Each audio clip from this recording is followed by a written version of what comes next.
Clara May Sullivan's knees hit the frozen boardwalk outside Harker's General Store. 7 children, 7 hungry mouths waiting in a cabin 4 miles south. And she had nothing. Not a single grain of flour, not one bean. The door slammed behind her and Jedediah Harker's laughter followed her into the December wind. She pressed her fist against her mouth to hold back the sob. That's when she heard boots crunching through the snow. A shadow fell across her.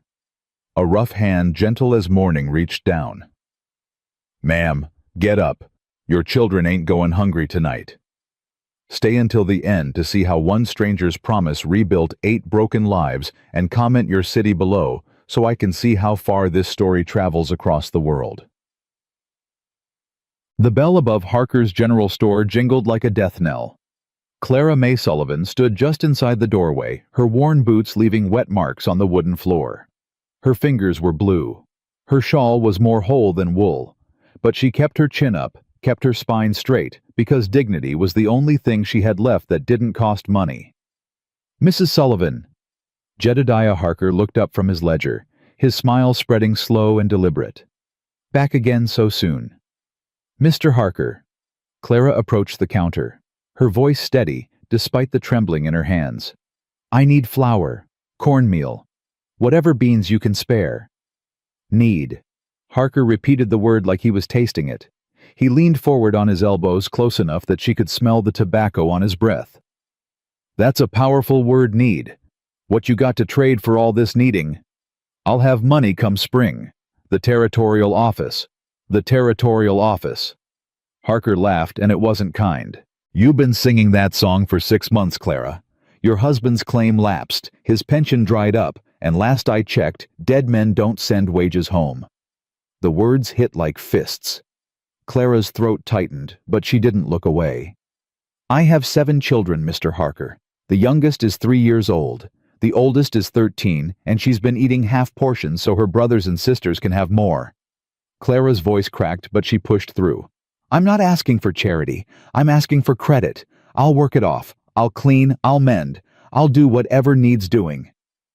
Harker's eyes traveled down her body, slow and appraising. Clara's skin crawled, but she stood still. "Whatever needs doing," he repeated softly. "Now, that's an interesting offer." "I mean honest work." "I know what you mean." Harker straightened his expression, shifting to something almost friendly. Almost. "Here's the thing, Clara. I'm a businessman. I can't just hand out goods to every widow who comes through that door with a sad story. You understand? I understand you've given credit to every rancher in this valley. Ranchers got collateral, land, cattle. What you got?" Clara's hands curled into fists inside her threadbare gloves. "I've got 40 acres. Unproved land that'll revert to the government come spring." Harker shook his head. "That ain't collateral. That's wishful thinking." Behind Clara, the door opened. Cold wind rushed in carrying snowflakes and the sound of boots. She didn't turn around. She couldn't afford to lose focus. "Please." The word tasted like ash. "Mr. Harker, I'm begging you. My children haven't had a real meal in 3 days. Thomas caught a rabbit yesterday, but split 7 ways. 8 ways, Harker corrected. "Don't forget yourself, though from the look of you, maybe you have been." Heat flooded Clara's face. Shame and rage tangled together until she couldn't tell them apart. "You know," Harker said, leaning back, "there might be a way. You're still a young woman, not bad looking when you clean up. A widow with 7 children needs a man to provide. I've been thinking about taking another wife myself. My boys need a mother and you, no." "Now, Clara." "I said no." Clara's voice rang out sharper than she intended. "I'd rather starve than sell myself for a bag of flour." Harker's friendly mask dropped. His eyes went cold and hard as the winter outside. "Then starve." He slammed his ledger shut. "Get out of my store, Mrs. Sullivan, and don't come back until you've got money or sense, whichever comes first." Clara stood frozen. She thought about Sarah at home trying to make soup from boiled snow and old bones. She thought about little Hannah who'd stopped asking for food because she'd learned there was no point. She thought about Thomas, 11 years old, and carrying guilt for being unable to provide like his dead father. "Please." "I said get out." Harker pointed at the door. "You're blocking my entrance and driving away paying customers." Clara turned. 3 women stood near the fabric bolts, watching with the hungry fascination of spectators at a hanging. She recognized them all. Had sat beside them in church when Ezra was alive. Had brought them bread when their children were sick. None of them met her eyes. Clara walked toward the door, her boots heavy as stones. The women parted to let her pass, their skirts rustling away from her like she was diseased. "Poor thing," one of them murmured. 7 children and no man. What did she expect? "Should have taken Harker's offer," another whispered back. "Pride's a luxury she can't afford." Clara pushed through the door and into the bitter cold. The wind hit her like a wall. December in Montana Territory didn't play games, it killed. Clara had seen it happen. Seen men freeze solid between barn and house. Seen women lose fingers to frostbite. Seen children buried in snowdrifts until spring thaw revealed their small bodies. 7 children. 4 miles through this. She took 3 steps and her knees buckled. Clara caught herself on the hitching post, her breath coming in ragged gasps. She couldn't cry. If she cried, the tears would freeze on her face. If she cried, she might not stop. "Ma'am?" The voice came from somewhere to her left. Deep, quiet.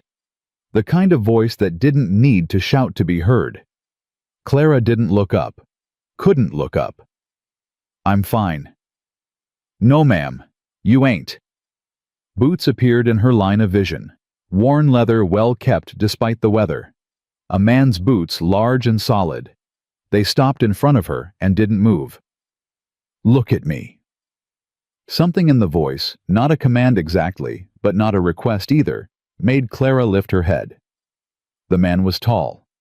Taller than her husband had been, with shoulders that filled out his canvas coat like they'd been built for carrying weight. His face was weathered, angular, half hidden beneath a dark hat crusted with snow, but his eyes were something else. Blue as a summer sky, pale and clear and steady. He wasn't looking at her with pity. Wasn't looking at her with the contempt the townspeople showed. He was looking at her like she was a person, like she mattered. "That man in there," the stranger said. "He turn you away?" Clara's throat closed up. She nodded once. "You got children at home, hungry ones." Another nod. The stranger's jaw tightened. Something dark flashed across his face and was gone. "How many?" "7. The word came out broken. 4 girls and 3 boys. The youngest is 3, the oldest is 13, and she's—" Clara stopped pressing her hand against her mouth. "I'm sorry. You don't need to hear this. I'll figure something out. I always do." "Do you—" The question wasn't cruel. It was honest, and that was worse. "I have to." Clara straightened, forcing steel into her spine. "They're my children. I don't have a choice." The stranger studied her for a long moment. His eyes moved over her face, reading something there that Clara couldn't name. Then he turned and looked at Harker's store. Through the window, she could see the shopkeeper watching them, his expression sour and suspicious. "That man," the stranger said slowly. "He the only store in town. The only one that sells food in quantities. There's a trading post 4 miles east, but I can't—" Clara stopped herself. "It doesn't matter. I don't have money anyway." "What's your name?" "Clara.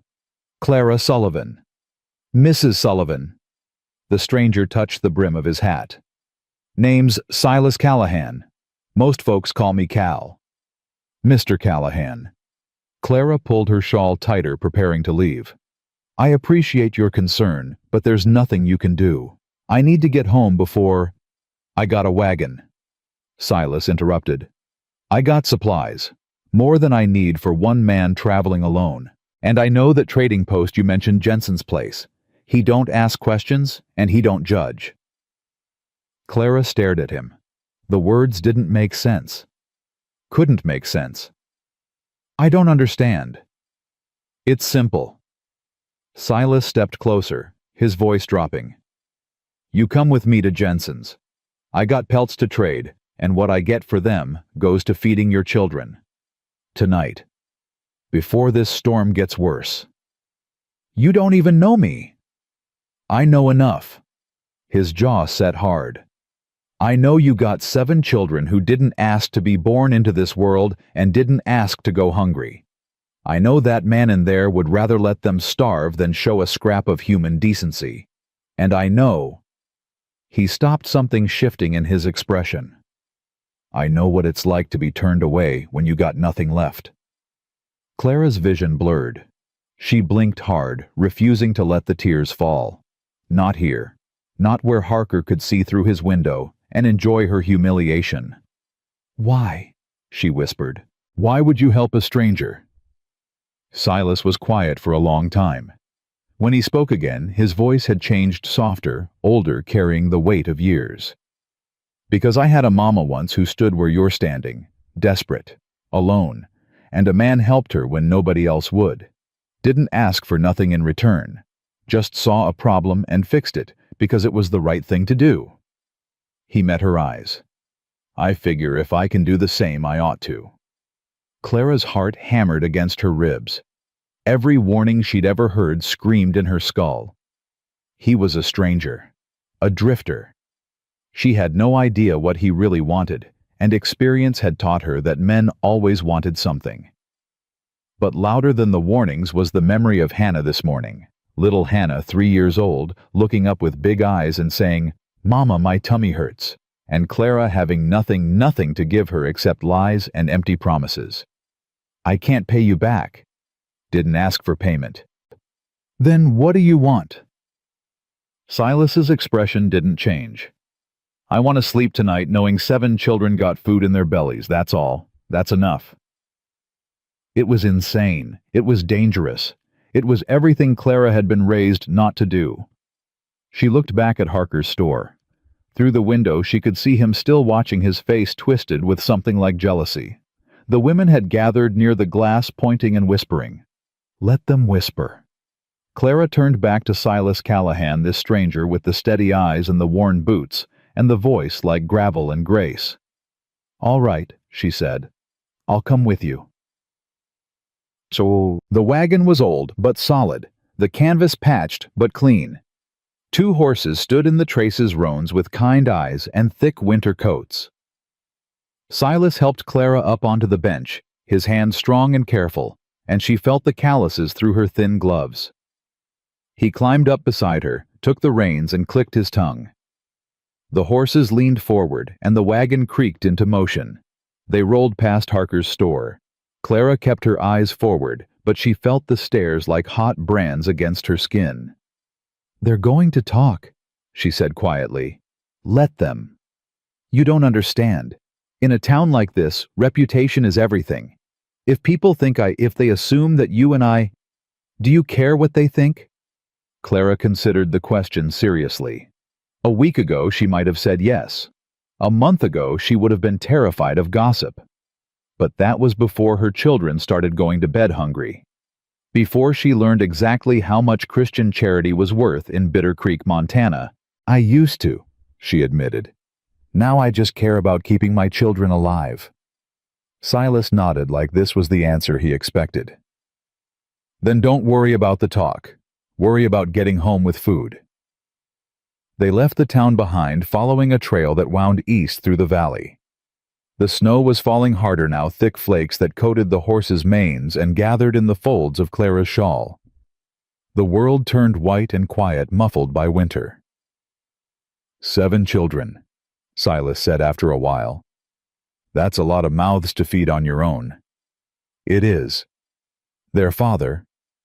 Clara's chest tightened. Ezra. He died 2 years ago. Cave-in at the Morrison mine. They sent his body back and told me I was entitled to a widow's pension. She laughed, but there was no humor in it. The pension lasted 18 months. Then the territorial office found a technicality. Said the claim wasn't filed proper. Said I wasn't owed anything after all. Silas's hands tightened on the reins. That's wrong. A lot of things are wrong, Mr. Callahan. Doesn't make them less true. Cal? He said. Just Cal. Cal, then. Clara pulled her shawl closer. What about you? You said your mother was in my position once. What happened to her? She survived. Remarried when I was 14. Man didn't want another man's children underfoot, so I left. Been drifting ever since. 30-some years of drifting. 24. I'm 38. He glanced at her. Old enough to know better about most things. And young enough to still make mistakes. A ghost of a smile crossed his face. Something like that. They rode in silence for a while. The trail climbed a gentle rise, and when they crested it, Clara could see a building in the distance, a squat log structure with smoke rising from its chimney. Jensen's? She asked. That's it. How do you know him? I don't really. Stopped there once years back passing through. He struck me as fair. Man who judges a person by their word, not their circumstances. Clara absorbed this. And the pelts you mentioned. Trapped them myself. 3 beaver, 2 mink, a wolf. Silas shifted on the bench. Should be enough to get you supplies for a month, maybe more if Jensen's feeling generous.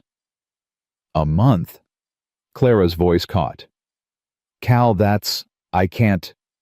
You can. His tone left no room for argument. Your children need food.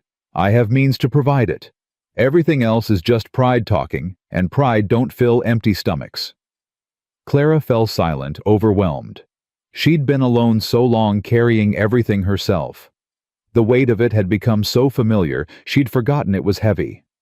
Now here was this stranger lifting part of that burden like it was nothing, and she didn't know what to do with the feeling. Thank you, she whispered. I don't have words for, don't need words, don't need thanks. Just need you to take care of those children. They pulled up to Jensen's trading post, and Silas set the brake. Wait here, I'll bring him out.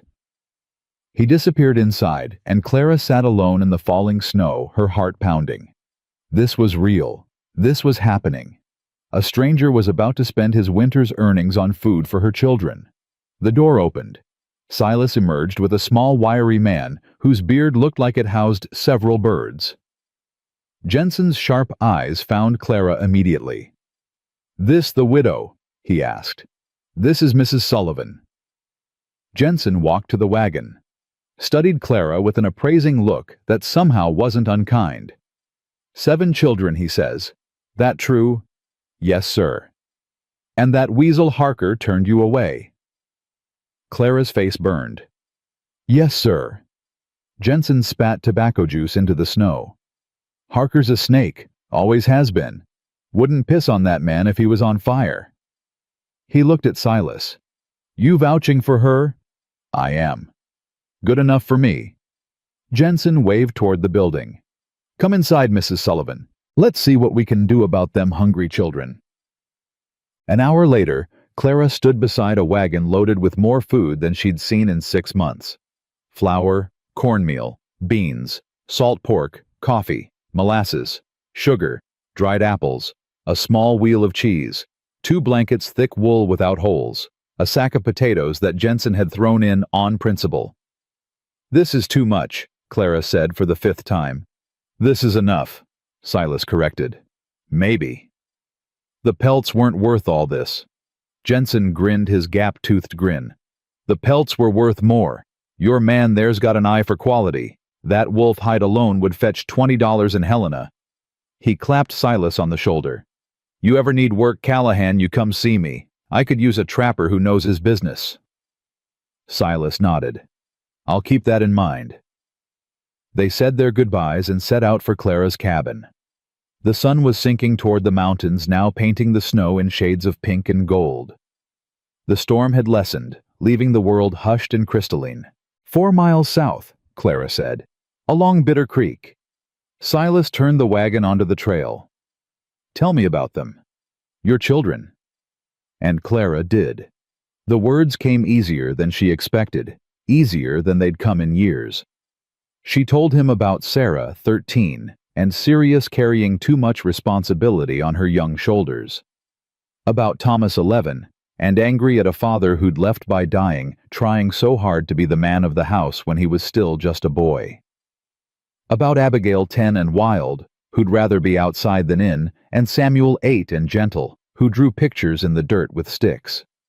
She told him about Mary Grace, 6, and fragile, who talked to her dead father when she thought no one was listening. About Benjamin, 5, and fearless, who climbed everything and fell off most of it.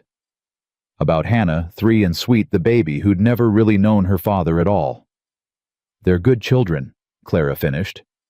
"Better than I deserve, probably. They don't complain even when they're hungry. They take care of each other. Sarah especially, she's been more mother to the little ones than I have some days." Silas was quiet for a long moment. Then he said, "You've done well by them. I've kept them alive. Some days that's all I can say. That's everything." His voice was rough. "Don't let anyone tell you different." The cabin came into view as the last light faded. It was small, too small for 9 people, and listing slightly to one side. The chimney leaked smoke from a crack, and the windows were stuffed with rags. But there was light inside, warm and yellow, and Clara's heart lifted at the sight. "Mama!" The door flew open, and children poured out. 7 of them, ranging from tall to tiny, all thin, all wide-eyed, all staring at the wagon like it was a vision from heaven. Sarah reached Clara first, helping her down from the bench with hands that shook. "Mama, what is that food?" "Yes, sweetheart." Clara pulled her eldest close. "It's food." Thomas pushed forward, positioning himself between his family and the stranger. 11 years old and already wearing his dead father's suspicious eyes. "Who's he?" "My name's Silas Callahan." Cal climbed down from the wagon, moving slowly, keeping his hands visible. "I'm a friend." "We don't have friends." "Thomas." Clara's voice held warning. "It's all right," Silas said. "Boy's protecting his family. That's as it should be." He met Thomas's glare without flinching. "Your mama needed help getting supplies. I provided transport and trade goods. That's all." "Nobody helps us for nothing." "Then I reckon I'm nobody." Silas turned to the wagon and began unloading. "Sarah, is it? You want to show me where the kitchen stores go?" Sarah looked at her mother. Clara nodded. After a moment, Sarah stepped forward, still cautious. "This way." They unloaded the wagon as darkness fell. The children carried bundles inside each one, exclaiming over the contents. Mary Grace clutched the molasses tin like it was made of gold. Benjamin and Samuel fought over who got to carry the cheese. Hannah sat on the porch, too small to help, watching everything with wondering eyes. "Mama," she called out, "is this Christmas?" Clara's eyes burned. "No, baby. It's not Christmas." "But we have food." "Yes, we have food." "Then it's better than Christmas." Silas paused in his unloading, something shifting in his expression. He looked at Clara, and she saw her own heartbreak reflected in his eyes. "Ma'am," he said quietly, "I'd like to stay, just for tonight. Help set up. Make sure you're squared away before I move on." Thomas bristled. "We don't need—" "Yes," Clara interrupted. She met her son's angry gaze. "Yes, you may stay. Thomas helped Mr. Callahan with the horses." Thomas opened his mouth to argue, then shut it. He stalked toward the horses, his spine rigid with resentment. "He'll come around," Clara said. "He shouldn't have to." Silas's voice was gentle. "He's been carrying a man's weight on a boy's shoulders. That don't leave room for trusting strangers. You see a lot. I've been that boy. Different time, different place, same weight." Clara led him inside, and the warmth of the cabin enveloped them. It was cramped and worn, and holding together through sheer stubbornness. But it was home. 7 children squeezed around a table meant for 4, their faces bright with anticipation. "Can we eat now, Mama?" Samuel asked. Please. Clara looked at the supplies stacked on the counter, looked at her children thin and hopeful. Looked at the stranger who'd made this possible. Yes, she said, we can eat. And for the first time in months, Clara May Sullivan let herself believe that maybe, just maybe, things might be okay.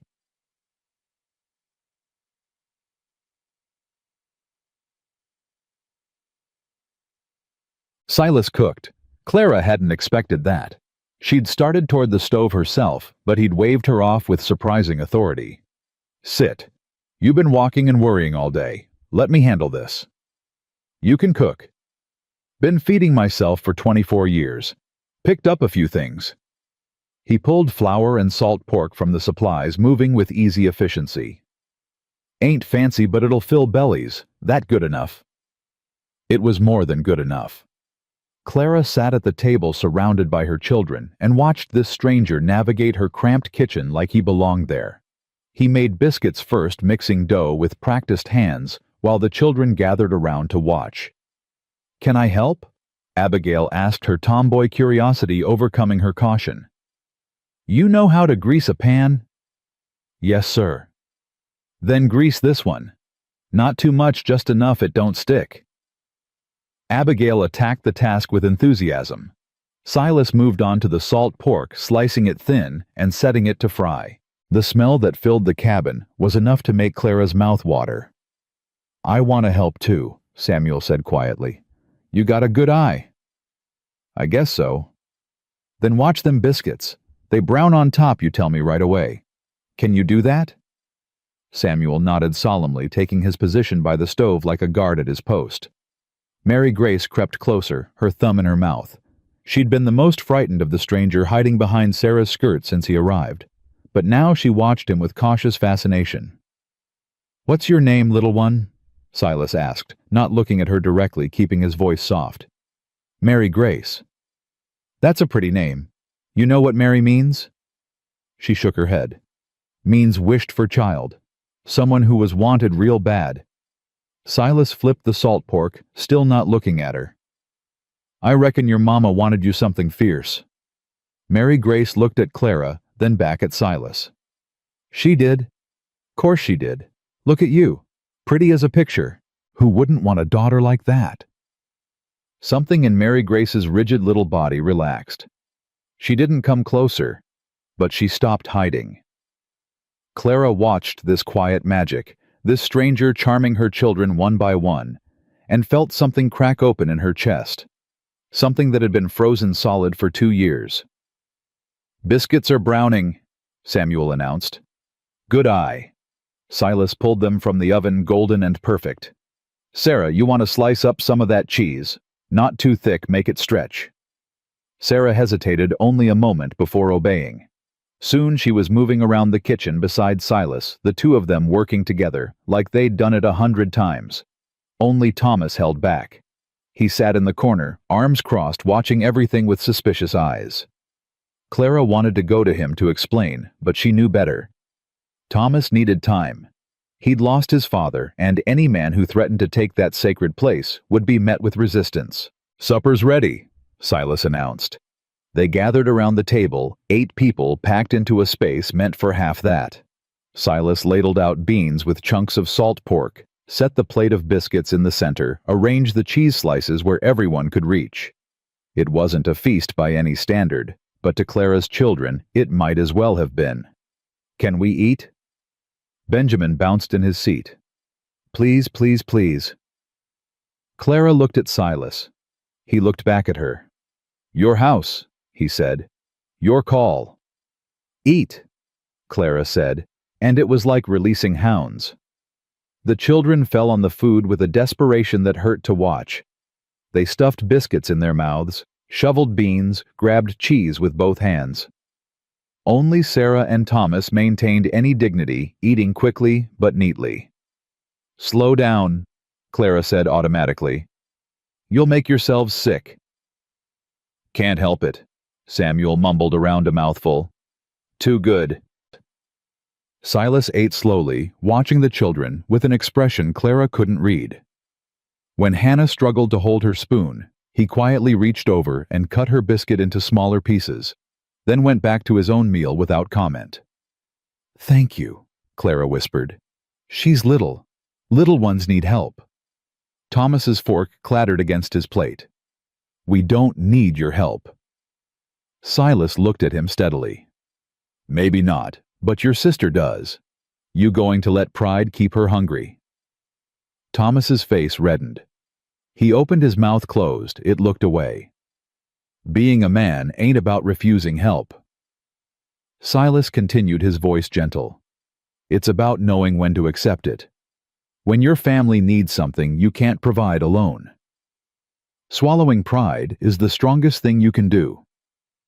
"What do you know about it?" "I know I've been where you are. 11 years old, pa dead, thinking I had to carry everything myself." Silas set down his fork. "Nearly broke me trying. Took years to learn that strong ain't the same as alone." Thomas said nothing.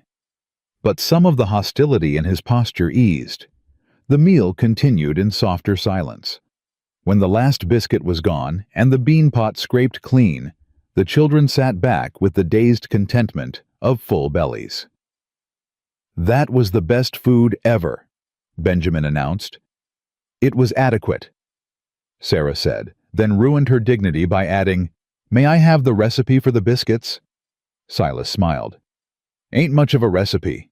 Flour, salt, lard, buttermilk. I'll show you tomorrow if—" He stopped, glancing at Clara. "If that's all right." "Tomorrow."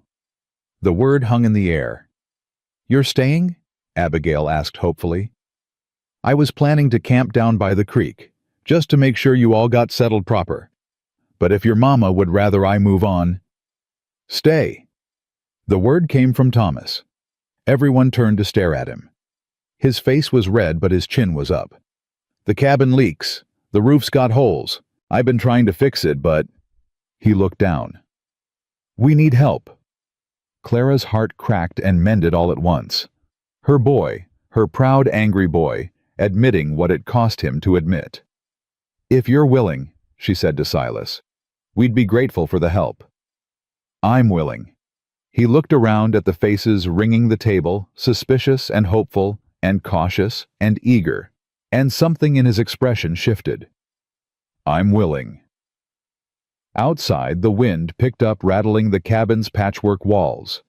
Snow whispered against the windows. The fire crackled and popped. And Clara May Sullivan, surrounded by her children, and a stranger who'd appeared from nowhere, felt something she hadn't felt in 2 years. Hope.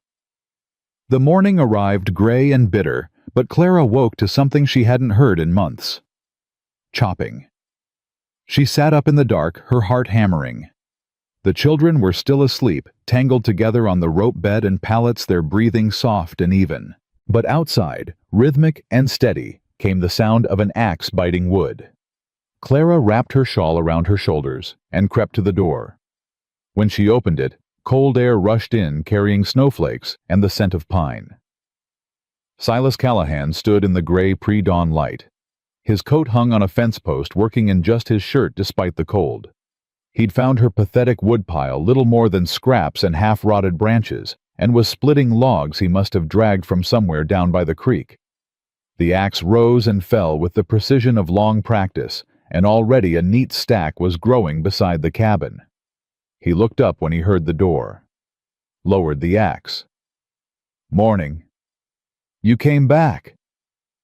The words came out before Clara could stop them. "Said I would."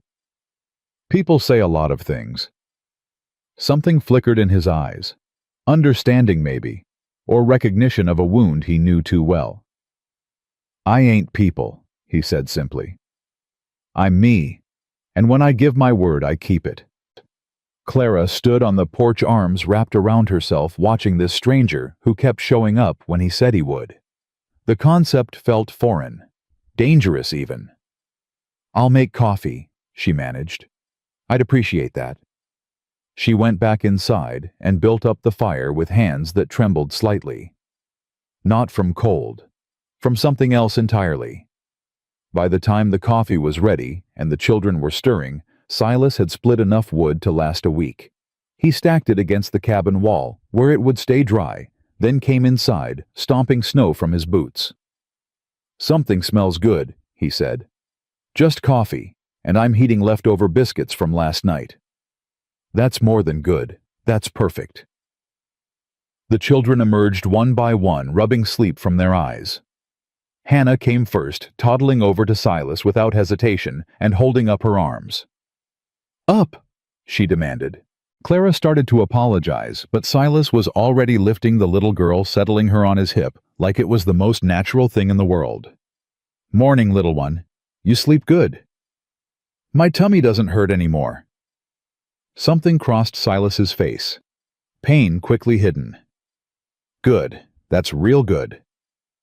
Sarah appeared next, her expression guarded, as she took in the scene, her baby sister in a stranger's arms, her mother standing at the stove looking almost peaceful. "I can take her," Sarah said, reaching for Hannah. "She's fine." Clara's voice was gentle but firm. "Come eat, Sarah. There's food." The word food still carried magic. Sarah's resistance crumbled, and she moved toward the table where biscuits and coffee waited. Thomas came down from the loft, last, his eyes finding Silas immediately. The hostility from last night had faded, but wariness remained. "You stayed," he said. "Told you I would." "Most people lie." "I ain't most people." Silas set Hannah down carefully. "Your mama said the roof leaks. You want to show me where—" Thomas hesitated. Clara held her breath. "I've been trying to fix it," Thomas said finally. "But I don't got the right materials, or the know-how, really." "Well, I got both. So how about you show me the problems, and we figure out solutions together?" The word "together" hung in the air. Thomas's jaw worked, pride and need warring on his young face. "Fine," he said at last. "After breakfast." It was a small victory, but Clara felt it like a sunrise. They ate quickly warm biscuits with molasses coffee for the adults, warm water with a splash of molasses for the children. When the meal was done, Silas pushed back from the table. "All right, Thomas. Let's see what we're working with." The two of them climbed up to examine the roof, while Clara set the other children to their chores. Sarah took the younger ones outside to check on the animals, one scraggly cow and 3 chickens that had somehow survived the winter so far. Abigail hauled water from the well, complaining cheerfully the whole way. Clara found herself standing at the window watching Silas and Thomas on the roof. She could hear their voices, though not their words. Silas's low rumble, Thomas's higher responses. At one point, Silas laughed and Clara saw her son's shoulders relax just slightly. "He's good with children." Clara turned. Sarah stood in the doorway, her expression unreadable. "He seems to be." "Papa was good with children too." Sarah's voice was careful, neutral. "Remember, he used to carry Benjamin on his shoulders everywhere." "I remember." "I don't want to forget him, Mama. I don't want someone else to make us forget." Clara crossed to her daughter and took her hands. They were rough. These hands rougher than a 13-year-old's should be. Too much work. Too much responsibility. "No one could ever replace your father," Clara said quietly. "And no one is trying to. Mr. Callahan is helping us through a hard time. That's all." "Is it?" "Yes." Sarah studied her mother's face for a long moment. Whatever she saw there seemed to satisfy her because she nodded slowly. "All right. I'll trust you, Mama. But if he hurts you, if he hurts any of us, he won't." "You don't know that." "No," Clara admitted. "I don't. But I'm choosing to believe it. Sometimes that's all we can do." Sarah squeezed her hands once, then released them. "I need to go help Abigail. She's probably fallen in the well by now." Clara laughed, actually laughed, and the sound surprised them both. "Go on then. I'll start on the mending." The morning passed in productive rhythm. Silas and Thomas worked on the roof, their occasional conversation drifting down through the gaps. Clara mended clothes and kept the fire going. The younger children played in the snow, their laughter carrying on the cold air. It felt almost normal, almost like a family. Around midday, Silas climbed down and approached Clara, where she sat on the porch, needle in hand. "Roof's patched," he said. "Not perfect, but it'll hold through winter. Thomas did good work, he just needed the right materials." "Thank you for including him. He's a good kid, smart, capable. Just needs someone to show him he don't have to carry everything alone." Clara's needle stilled. "You keep saying that. About carrying things alone." "Because I know what it does to a person." Silas sat down on the porch step, keeping a respectful distance. "I was Thomas's age when my pa died. Spent the next 5 years trying to be the man of the house. Nearly killed me. What changed? I left." His voice was matter-of-fact, but Clara heard the pain underneath. "My ma remarried, and her new husband made it clear I wasn't welcome. So I walked out. 14 years old, nothing but the clothes on my back and a chip on my shoulder the size of Montana." That must have been terrifying. It was freedom. He looked at her, his blue eyes steady. Terrible, lonely freedom, but freedom nonetheless. Clara set down her mending. "How did you survive?" "Work, wherever I could find it. Ranches mostly. I'm good with horses, always have been. Worked my way across Texas, New Mexico, Colorado. Eventually ended up riding with the Rangers for a while." "You were a lawman." "For 5 years. Then I wasn't." Something in his tone warned Clara not to push. She filed the information away for later. "And now you drift," she said instead. "And now I drift." He picked up a stick and turned it in his hands. "Or I did. Starting to think maybe I've drifted far enough." The words settled between them, heavy with implication. Clara's heart beat faster. "What do you mean?" Before Silas could answer, Abigail came running around the corner of the cabin, her face bright with alarm. "Mama, someone's coming! Riders on the road!" Clara stood quickly, her pulse spiking. Visitors were rare and rarely good news. Silas was on his feet too, his hand dropping to the knife at his belt. "How many?" he asked. "3, no 4. Abigail squinted toward the trail. "It's Mr. Harker, Mama. I recognize his horse." Clara's stomach dropped. She looked at Silas and saw her own concern reflected in his eyes. "Get the children inside," he said quietly. "Silas?" "Inside, Clara. Let me handle this." She wanted to argue, but there was no time. The riders were already visible, 4 figures on horseback cresting the rise. Clara gathered her children, Sarah helping with the little ones, Thomas's face pale but determined, and herded them into the cabin. "Stay away from the windows," she ordered. "Sarah, keep the young ones calm. Thomas, watch the back door." "I should be out there," Thomas protested. "You should be protecting your sisters. That's what a man does." Thomas's jaw tightened, but he moved to his post. Clara positioned herself at the window, peering through the gap in the rags. Outside, Silas stood alone in the yard, his posture relaxed but ready. The riders pulled up 20 feet away. Jedediah Harker sat his horse like a man who owned the world. Beside him were his 2 sons, Vernon, 19, and mean as a snake, and Wesley, 17, and nervous. The 4th rider was Frank Murdoch Harker's foreman, a man known more for his fists than his brain. "Mr. Callahan," Harker said, his voice carrying on the cold air. "Interesting finding you here." "Mr. Harker?" Silas's tone was polite neutral. "Something I can help you with. Just checking on the widow Sullivan, making sure she's all right." "She's fine." "Is she?" Harker leaned forward in his saddle. "Because word in town is you've been staying out here, spending nights, working on her property." His smile was sharp as broken glass. "Makes a man wonder what exactly you're working on." Vernon snickered. Wesley looked uncomfortable. "I've been helping with repairs," Silas said calmly. "Roof was leaking, wood needed splitting, work that needs doing." And who asked you to do it? Nobody had to ask. I saw a need and filled it. How charitable. Harker's voice dripped with false admiration. A drifter with no name, no history, no references, just showing up to help a widow with 7 children. Out of the goodness of his heart. Something wrong with goodness. There's something wrong with a man who don't explain himself. Harker's mask of civility slipped slightly. What do you want, Callahan Moneyland? The widow herself. Silas went very still. When he spoke, his voice had dropped to something low and dangerous. I want those children to have food in their bellies and a roof that don't leak. I want their mama to sleep at night without worrying about them freezing to death. I want them to survive this winter, which is more than your Christian charity was willing to provide.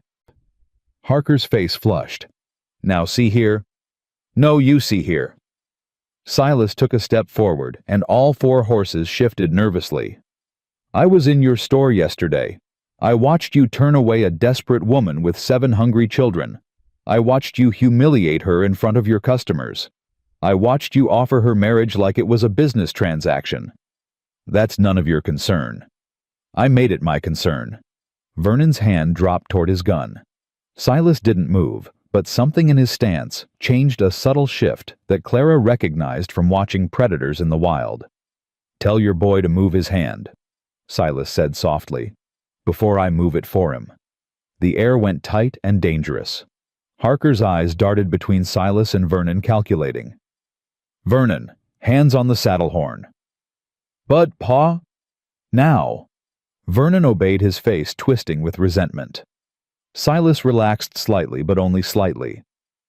Here's how this is going to go, Harker said, his voice controlled.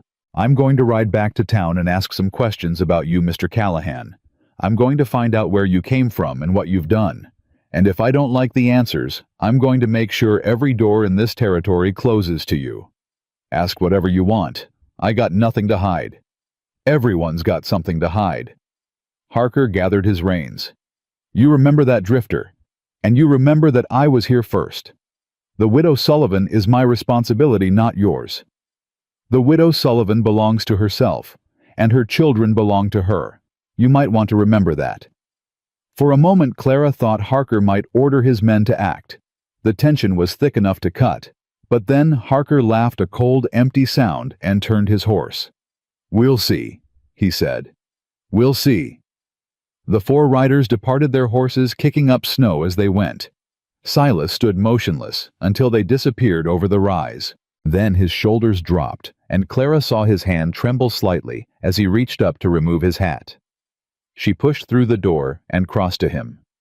Silas. I'm all right. You're shaking. Yeah. He took a breath, let it out slowly. I don't like conflict. Never have. But I like watching bullies even less. He'll make trouble now. He was always going to make trouble. Man like that can't stand seeing someone else get what he thinks is his.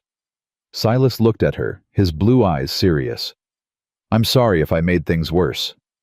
You didn't. You made them clearer. Clara touched his arm just briefly. Come inside. There's coffee. They went in together, and the children swarmed around Silas, all talking at once. We saw through the window. You scared them. Were you going to fight children? Clara's voice cut through the chaos. Give Mr. Callahan some room. He's had enough excitement for one morning. But Silas crouched down to their level, his face softening. I wasn't going to fight if I could help it. Fighting's a last resort, not a first choice. You remember that? But you could have fought them, Thomas said. It wasn't quite admiration in his voice, but it was close. You could have taken all 4. Maybe. Maybe not. But winning a fight ain't the same as winning. Sometimes the strongest thing you can do is stand your ground without throwing a punch. Thomas considered this, his brow furrowed. I want you to teach me, he said abruptly. How to do that. How to stand like you did. How to make people back down without fighting. Silas glanced at Clara. She nodded. All right, he said. But it ain't just about standing. It's about knowing yourself. Knowing what you will and won't do. Knowing where your lines are. He stood groaning slightly. We'll start tomorrow. Right now I need that coffee your mama mentioned." The rest of the day passed quietly. Silas worked on patching gaps in the cabin walls while Clara did laundry and the children helped where they could. There was no more talk of Harker, but the threat hung in the air like smoke. That evening after supper, beans and cornbread and the last of the cheese, the children settled around the fire. Sarah read aloud from the family Bible, her voice clear and steady. The younger ones listened with varying degrees of attention, while Thomas sat apart whittling at a piece of wood. Silas watched Sarah read his expression unreadable. "You're educated," he said when she paused to turn a page. "Mama was a school teacher before she married Papa. She taught all of us. That's valuable, more valuable than people know." "Can you read Mr. Callahan?" The question was innocent, but Silas's face tightened. "Not much. My name a few words here and there. Never had the chance to learn proper." Clara looked up from her mending. "I could teach you." The words were out before she considered them. Silas's eyes met hers across the room. "You'd do that." "I taught school for 6 years. I taught all 7 of my children. One more student wouldn't be trouble." "I'm 38 years old. So learning doesn't have an age limit." Silas was quiet for a long moment. Clara saw something working behind his eyes, pride warring with desire, old shame wrestling with new hope. "I'd like that," he said finally. "If you really don't mind." "I really don't mind." Sarah looked between them with an expression too knowing for 13. But she said nothing, just went back to reading. Later, after the children were asleep, Silas prepared to leave for his camp by the creek. "You could stay inside," Clara said. "It's cold tonight." "Too cold, and too many eyes watching." He pulled on his coat, checking that his knife was secure. "Harker's men might be patrolling. If anyone sees me here at night." "I don't care what they see." "I know. But your children might someday. I won't be the reason they carry that burden." Clara wanted to argue, but she understood. In a place like Bitter Creek, reputation was everything. And hers was already precarious. "Be careful," she said instead. "Always am." He paused at the door, his hand on the latch. Without looking at her, he said, "Thank you." "For what?" "For offering to teach me. For trusting me with your children. For—" He stopped, seeming to struggle with words. "For treating me like I'm worth something." Clara crossed to him, reached up, touched his face. His skin was rough cold from the cabin's chill, but his eyes, when they met hers, were warm. "You are worth something," she said quietly. "You're worth more than you know." He caught her hand, held it against his cheek for just a moment. Then he released it and stepped out into the night. Clara stood at the door, watching until his figure disappeared into the darkness. Then she closed it, barred it, and went to bed. But sleep was long in coming. She lay in the dark, listening to her children breathe, thinking about a man with sad eyes and gentle hands who kept showing up when he said he would. And for the first time in 2 years, she let herself imagine a future that included someone other than herself and her children. It was terrifying. It was wonderful. It was hope. The reading lessons began the next evening. They sat at the table after the children were settled, a single candle casting warm light across the worn surface. Clara had her mother's old primer, the same one she'd used to teach all 7 of her children, and she set it between them like an offering. "We'll start with letters," she said. "The alphabet. Do you know any of them?" "Some. Silas." He smiled slightly. "Enough to write my name barely." "That's a good start. We'll build from there." She began with A, drawing the letter carefully on a piece of slate they'd saved for the children's lessons. Silas watched intently, his brow furrowed with concentration. When she handed him the chalk, his large hand nearly engulfed it. "Try," she encouraged. His first attempt was shaky, childlike. He stared at it with something close to disgust. "I'm too old for this." "You're never too old to learn. Try again." He tried again. Better this time, though, still uncertain. Good, Clara said. Now B. They worked through the alphabet slowly, letter by letter. Silas's frustration was evident, his jaw tight, his shoulders tense, but he didn't quit. When they reached Z, his slate was covered with crooked letters and his hand was cramped. Enough for tonight, Clara said gently. I barely learned anything. You learned 26 letters. That's more than you knew this morning. Silas set down the chalk and flexed his fingers. How did you do it? Teach all 7 of them without losing your mind. Clara laughed softly. Some days I did lose my mind, but children are patient learners mostly. They don't judge themselves as harshly as adults do. I ain't patient. I noticed. She gathered the slate and chalk. But you're determined. That counts for more. He helped her clean up their movements easy and coordinated. It struck Clara how quickly they'd fallen into rhythm, how natural it felt to work alongside him to share space and silence. Can I ask you something? She said. Anything. What happened with the Rangers? Silas went still. Clara waited, giving him space. I killed a man, he said finally. Self-defense, but it didn't feel that way. He was younger than Vernon Harker even. Came at me with a knife, drunk and desperate. I reacted without thinking. His voice was flat, distant. He died in my arms, crying for his mama. Clara's heart clenched. I quit the Rangers the next day. Couldn't stomach it anymore, the violence, the constant judgment about who deserved to live and who deserved to die. Started drifting instead. Figured if I kept moving, I couldn't hurt anyone. You've been running from it ever since. Yeah. He looked at her, his eyes haunted. Does that change things? Knowing what I did. You defended yourself. I killed a boy barely older than Sarah. A boy who was trying to kill you. Clara touched his hand. You made a choice in a moment of crisis. That doesn't make you a bad person. It makes you human. I don't feel human most days.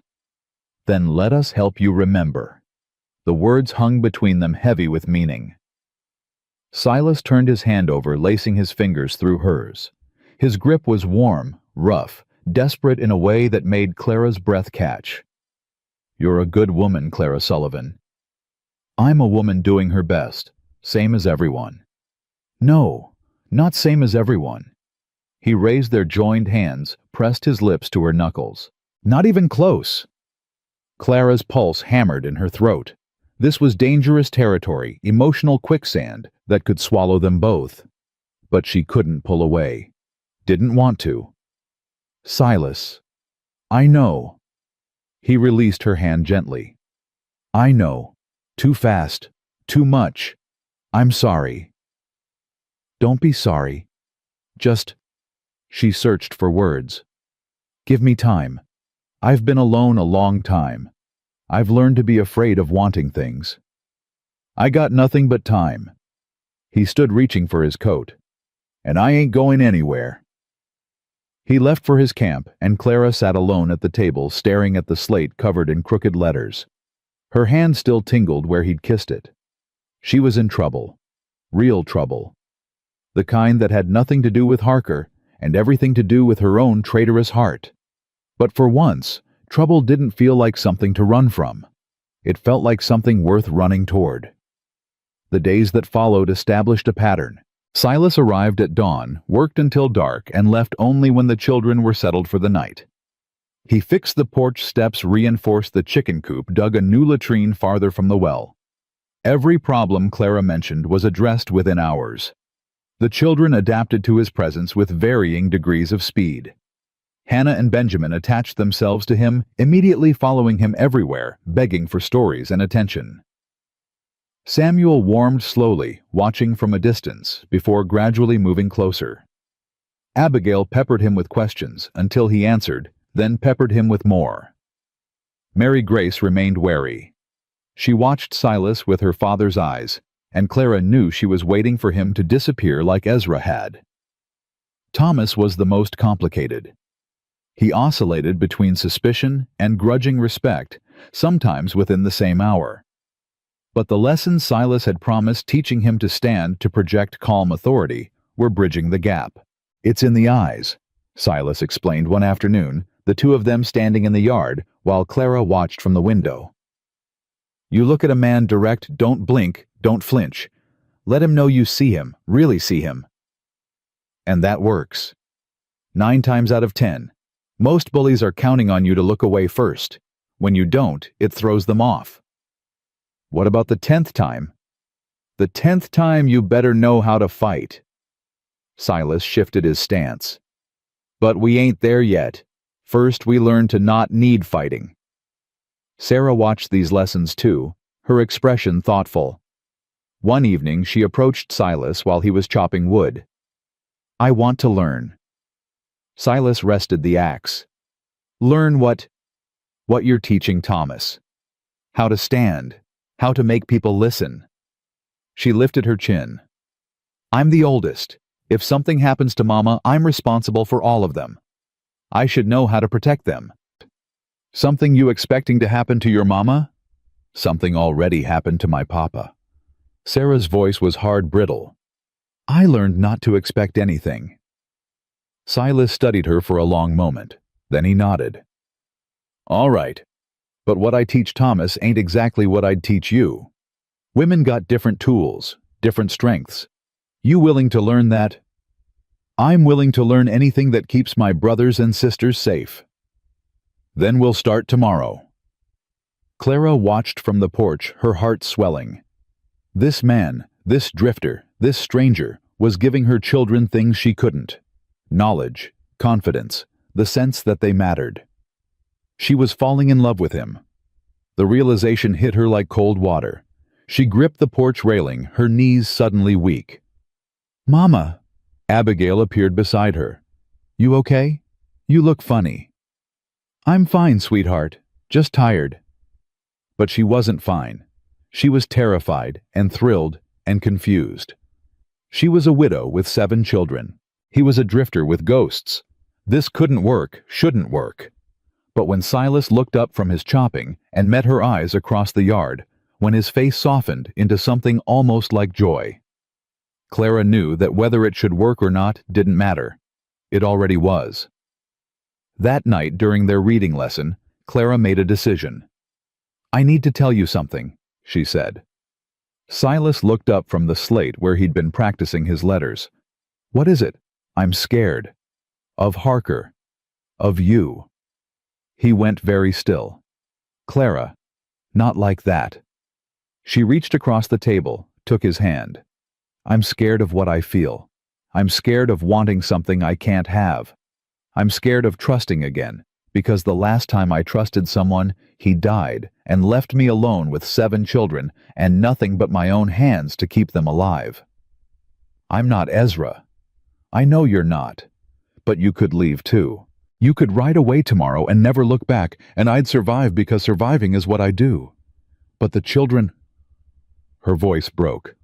"They're already attached. They already see you as something permanent. And if you leave, I'm not leaving. You don't know that." "Yes, I do." Silas stood, came around the table, knelt before her so their eyes were level. "Clara, I've been running for 24 years. Running from pain, from responsibility, from anything that might make me stay. And then I saw you outside that store, and something in me just stopped. Silas, I don't want to run anymore. I want to stay, here, with you, with these children who drive me crazy and make me remember what hope feels like." He took her face in his hands, gentle as morning. "I want to build something. I want to matter to someone.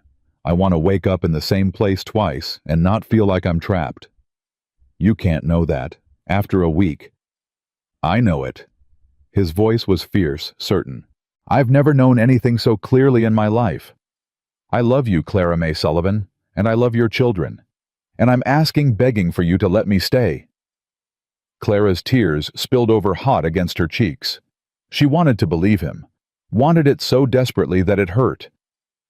"And if you change your mind, I won't. But if you do, then I'll deserve whatever hell comes my way.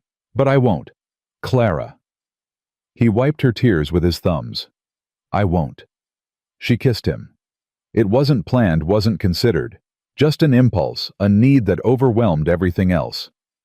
His lips were warm, slightly chapped, and he froze for just a moment before responding. His hands slid into her hair, tilting her head back, and Clara felt something inside her crack open. 2 years of loneliness. 2 years of fear and grief and grinding survival.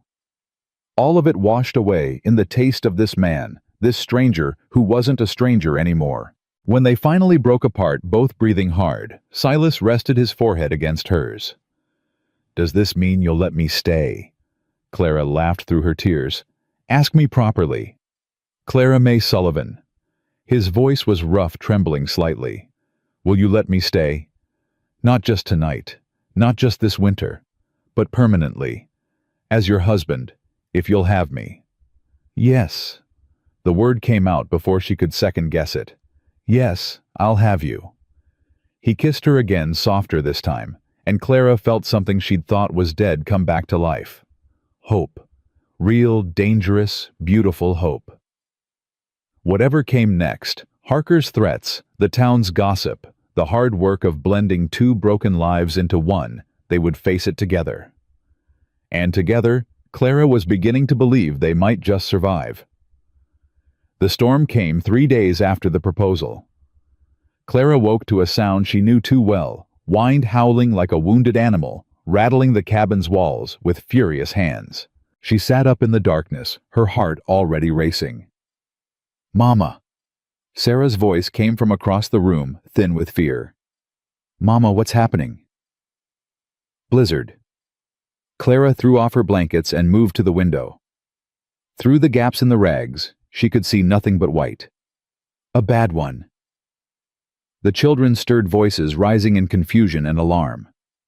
Hannah started to cry. Benjamin asked if they were going to die. Thomas was already up pulling on his boots. "Everyone stay calm," Clara ordered. "Thomas, get the fire built up. Sarah, count heads. I need to know everyone's accounted for." "Silas," Thomas said suddenly. "He's still at the creek."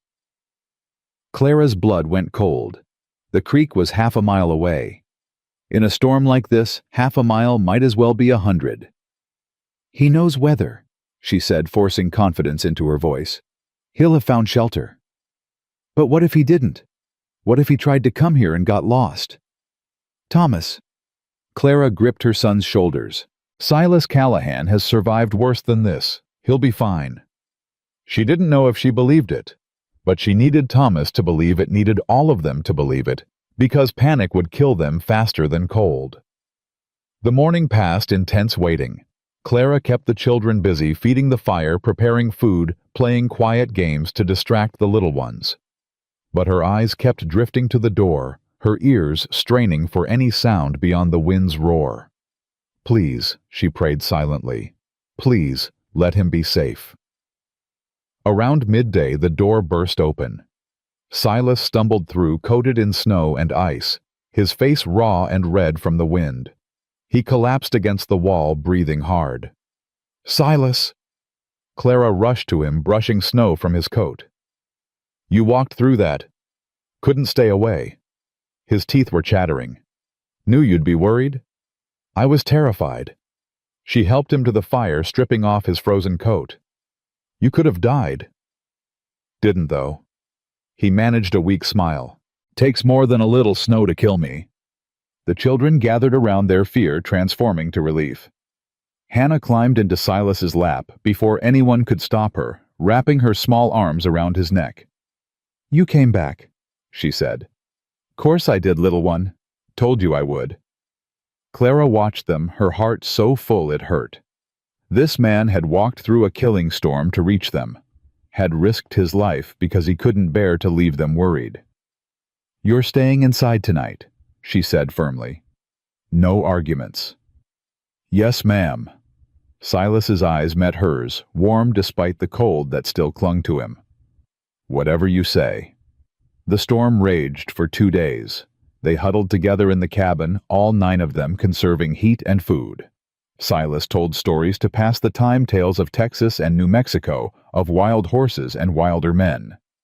The children listened with rapt attention, even Sarah and Thomas forgetting their usual reservations. Clara found herself watching him constantly. The way he made Hannah giggle with silly voices. The way he answered Samuel's endless questions with patience. The way he included Mary Grace in conversations, gently drawing her out of her shell. On the second night, after the children were asleep, Clara and Silas sat together by the dying fire. "Thank you," she said quietly, "for being here, for everything. Don't thank me for doing what's right. I'll thank you for whatever I want." She leaned against his shoulder. "You could have stayed safe by the creek. You chose to come. Wasn't really a choice." His arm came around her. "Being away from you felt worse than any storm." Clara closed her eyes, letting herself feel safe for the first time in days. The wind still howled outside, but inside was warm, and she wasn't alone anymore. She was never going to be alone again. The storm broke on the third morning. Clara woke to silence, true silence, without the wind's constant screaming. Through the window she could see clear sky, painfully blue after days of gray. "It's over," she breathed. "Mama." Abigail's voice cut through the quiet. "Mama, something's wrong with Mary Grace." Clara's blood froze. She flew across the cabin to where her children slept, pushing past the others to reach Mary Grace's pallet. Her daughter was burning up. The fever had come sometime in the night, silent, vicious, deadly. Mary Grace lay still, her face flushed red, her breathing shallow and labored. When Clara touched her forehead, the heat nearly singed her hand. "No," Clara whispered. "No, no, no." "What is it?" Silas was beside her instantly. "What's wrong?" "Fever. A bad one." Clara's hands shook as she felt Mary Grace's pulse. "Too fast. Much too fast. I need cold water, rags, something to bring the temperature down." The next hours blurred into nightmare. Clara worked frantically, bathing Mary Grace with cold cloths, trying to force water between her cracked lips. The other children huddled together, silent and terrified, watching their sister fight for her life. Nothing helped. The fever climbed higher. "She needs medicine," Clara said, her voice breaking. "Real medicine. I don't have anything strong enough." "What kind of medicine?" "Willow bark tea, quinine if we can get it. Something to break the fever before it—" She couldn't finish the sentence. "Jensen." Silas was already reaching for his coat. "Old Zeke keeps medicines, traded for them last fall." "That's 4 miles away. The snow—" "I'll make it." "Silas, you can't. The drifts will be chest high. The trails are buried. You could—" "I could what die?" He cupped her face in his hands. "Clara, I watched my baby sister die of fever when I was 12. Watched her burn up while my mama cried and prayed and couldn't do a damn thing to save her. I won't let that happen again. Not to your daughter. Not while I got breath in my body. If something happens to you, then you'll survive. You always do. But I'm going to do everything in my power to make sure nothing happens." He kissed her forehead hard and desperate. "Keep her cool. Keep her hydrated. I'll be back before dark." He was gone before Clara could argue further. She watched through the window as he saddled his horse, the animal snorting and stamping in the deep snow. Watched as he mounted and kicked the horse into motion, plunging into drifts that nearly swallowed them both. Watched until he disappeared over the rise and she couldn't see him anymore. "He'll come back," Thomas said quietly, appearing at her side. "He always comes back." "I know." Clara's voice was hollow. "I know he does." But she didn't know. Not really. All she knew was that 2 people she loved were now fighting for their lives, one against fever, one against winter, and she was powerless to help either of them. The hours crawled past. Clara worked over Mary Grace without stopping. Changing the cooling cloths, dripping water into her mouth, talking to her constantly, even though she wasn't sure her daughter could hear. "Stay with me, baby. Stay with Mama. You're strong, Mary Grace. Stronger than you know. Don't you dare leave me." The other children helped where they could. Sarah took over the cooling cloths when Clara's hands cramped. Thomas kept the fire going, made sure there was always hot water ready. Abigail entertained the little ones, keeping them away from the sickbed. Even Hannah understood something was wrong. She sat in the corner, thumb in her mouth, eyes huge and frightened. "Is Mary going to heaven?" Benjamin asked at one point. "Like Papa?" "No." Clara's voice was fierce. "No, she's not. She's staying right here with us." "Please, God," she prayed silently. "Please don't take another one from me. I can't lose another one." The sun began to sink toward the mountains. Clara's hope sank with it. 4 miles through chest-high snow. Even for Silas, even with his determination, it might be impossible. He could be lost out there, frozen dead in a drift, while she sat here watching her daughter die. "Mama!" Sarah's voice was urgent. "Rider coming!" Clara flew to the window. A figure on horseback was cresting the rise, moving slowly but steadily through the snow. Even at this distance, she recognized the silhouette. Silas. She had the door open before he reached the yard. He half fell from the saddle, his face gray with exhaustion, his clothes crusted with ice. But in his hands, clutched against his chest like something precious, was a bundle wrapped in oilcloth. "Got it," he gasped. "Willow bark. Quinine." Jensen had both. Clara grabbed the bundle and ran inside, not stopping to help him, not stopping for anything. She tore open the oilcloth and found the medicines, dried bark. A small bottle of bitter liquid, instructions scratched on a piece of paper in Jensen's crude handwriting. Her hands moved on instinct. Boiling water for the tea, measuring out the quinine, lifting Mary Grace's head, forcing the medicines past her lips. "Drink, baby. Please drink." Mary Grace swallowed weakly. Once, twice. Then fell back, still burning, still barely breathing. "How long?" Clara asked.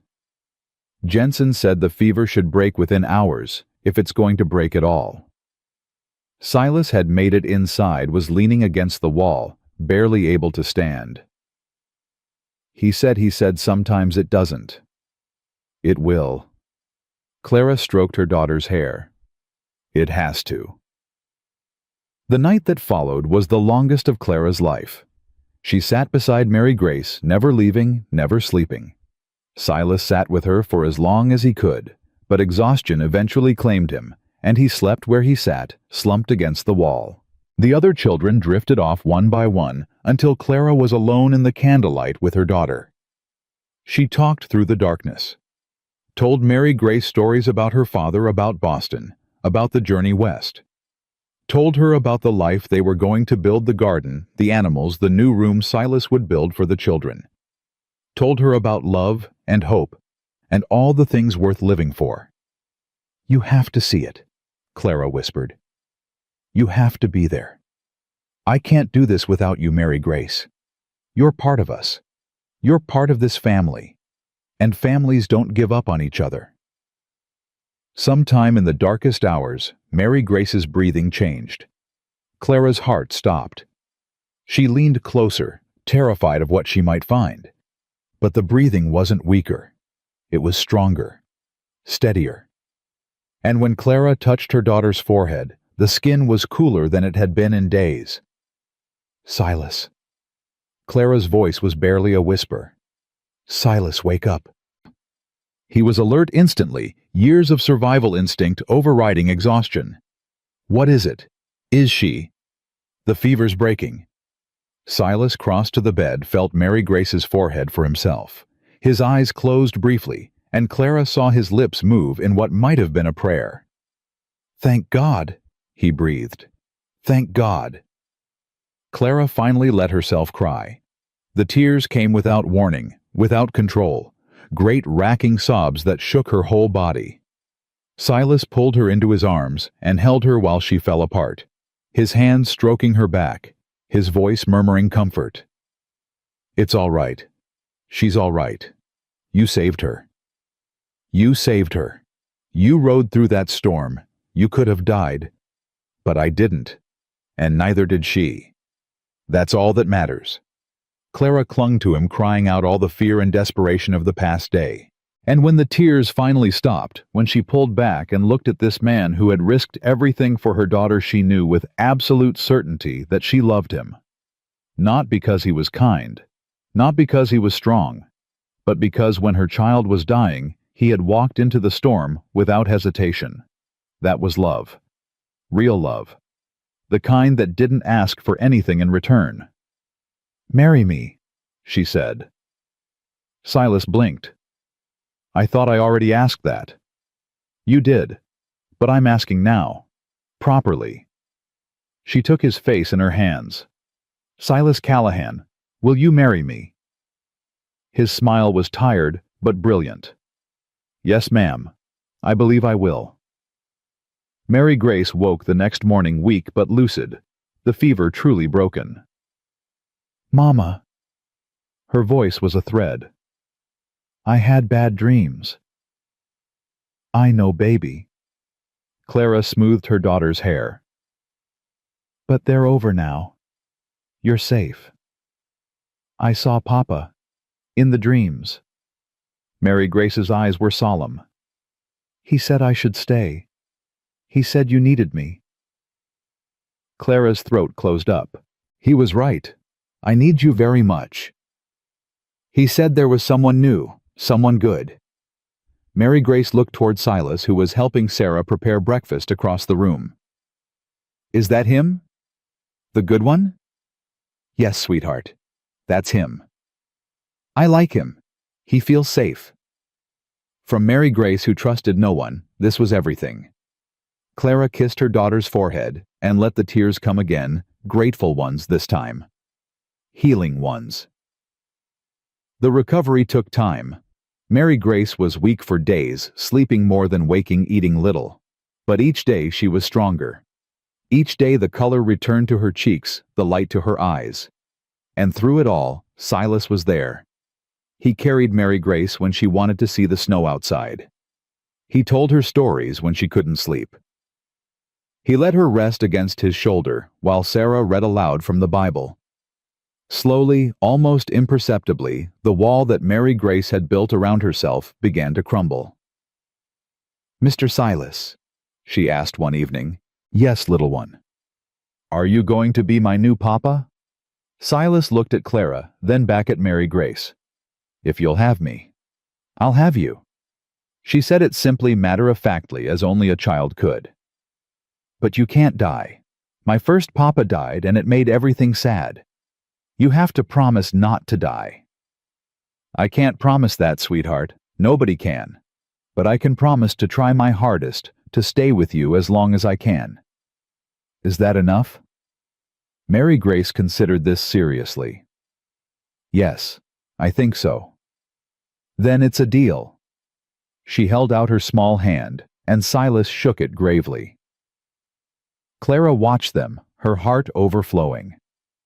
This man, this drifter, had somehow become the center of their world. And instead of feeling threatened, she felt complete. But trouble was coming.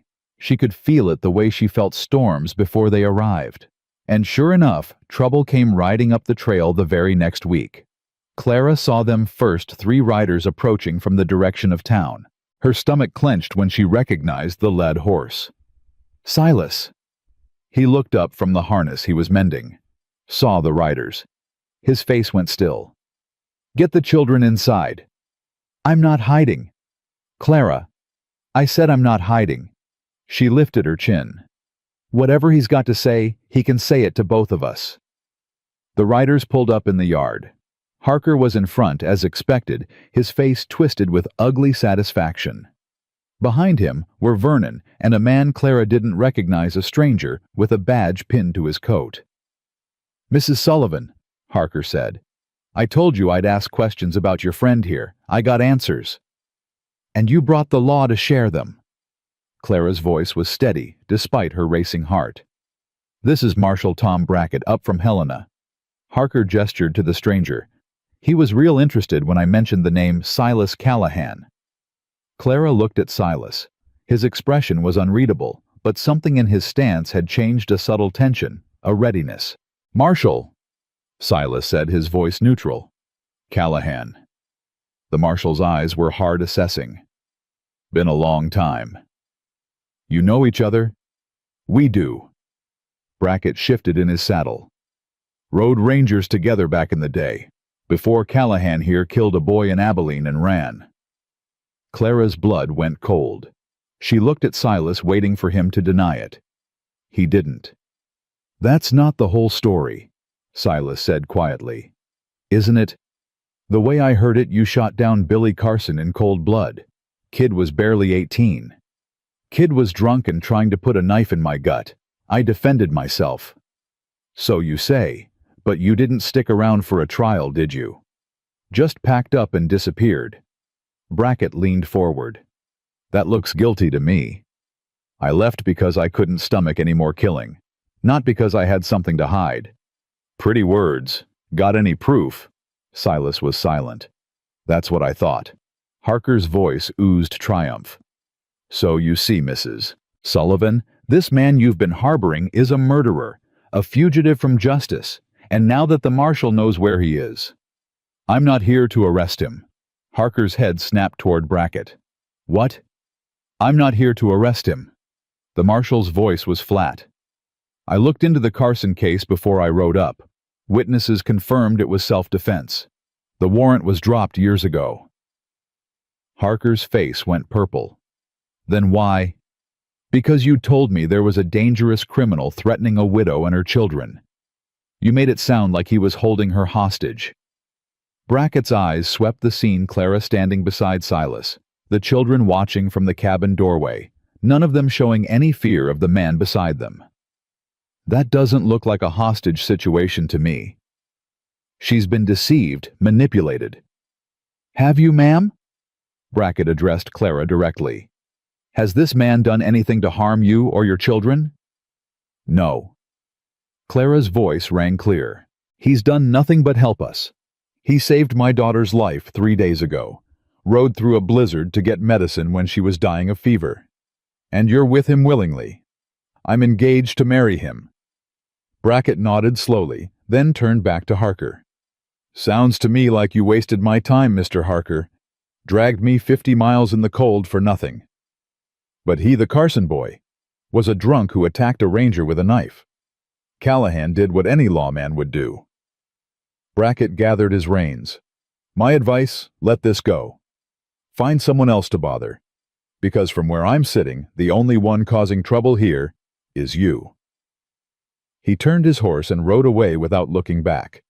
Harker sat frozen, his face contorted with rage. Vernon looked nervously between his father and Silas, his hand twitching toward his gun. "This isn't over," Harker hissed. "Yeah, it is." Silas stepped forward, his voice soft but dangerous. "You've tried twice now to drive me off. You've failed twice. There won't be a third time." "You threatening me?" "I'm telling you how it's going to be. Mrs. Sullivan and her children are under my protection. Anyone who tries to hurt them, anyone who spreads lies about them, anyone who makes their lives harder than they need to be, they'll answer to me." "You don't scare me." "Then you're not as smart as you think you are." The two men stared at each other. Clara held her breath, watching the tension crackle between them. Finally, Harker looked away. "This isn't over," he said again, but the words had lost their power. He yanked his horse's head around and kicked it into motion. Vernon followed, casting one last dark look over his shoulder. When they were gone, Silas's shoulders dropped. He reached up and removed his hat, running a hand through his hair. "I should have told you," he said. "About Carson. About all of it." "You did tell me, that night by the fire." "Not everything, not the details." "I didn't need details." Clara moved to stand beside him. "I needed to know who you are, and I know that.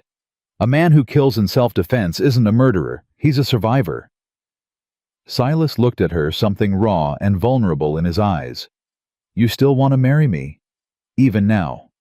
even knowing the whole town will hear about this by nightfall."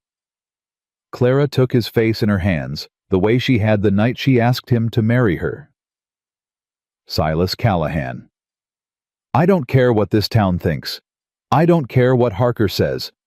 I don't care about anything except that you're here and you love my children, and you rode through a blizzard when my daughter was dying."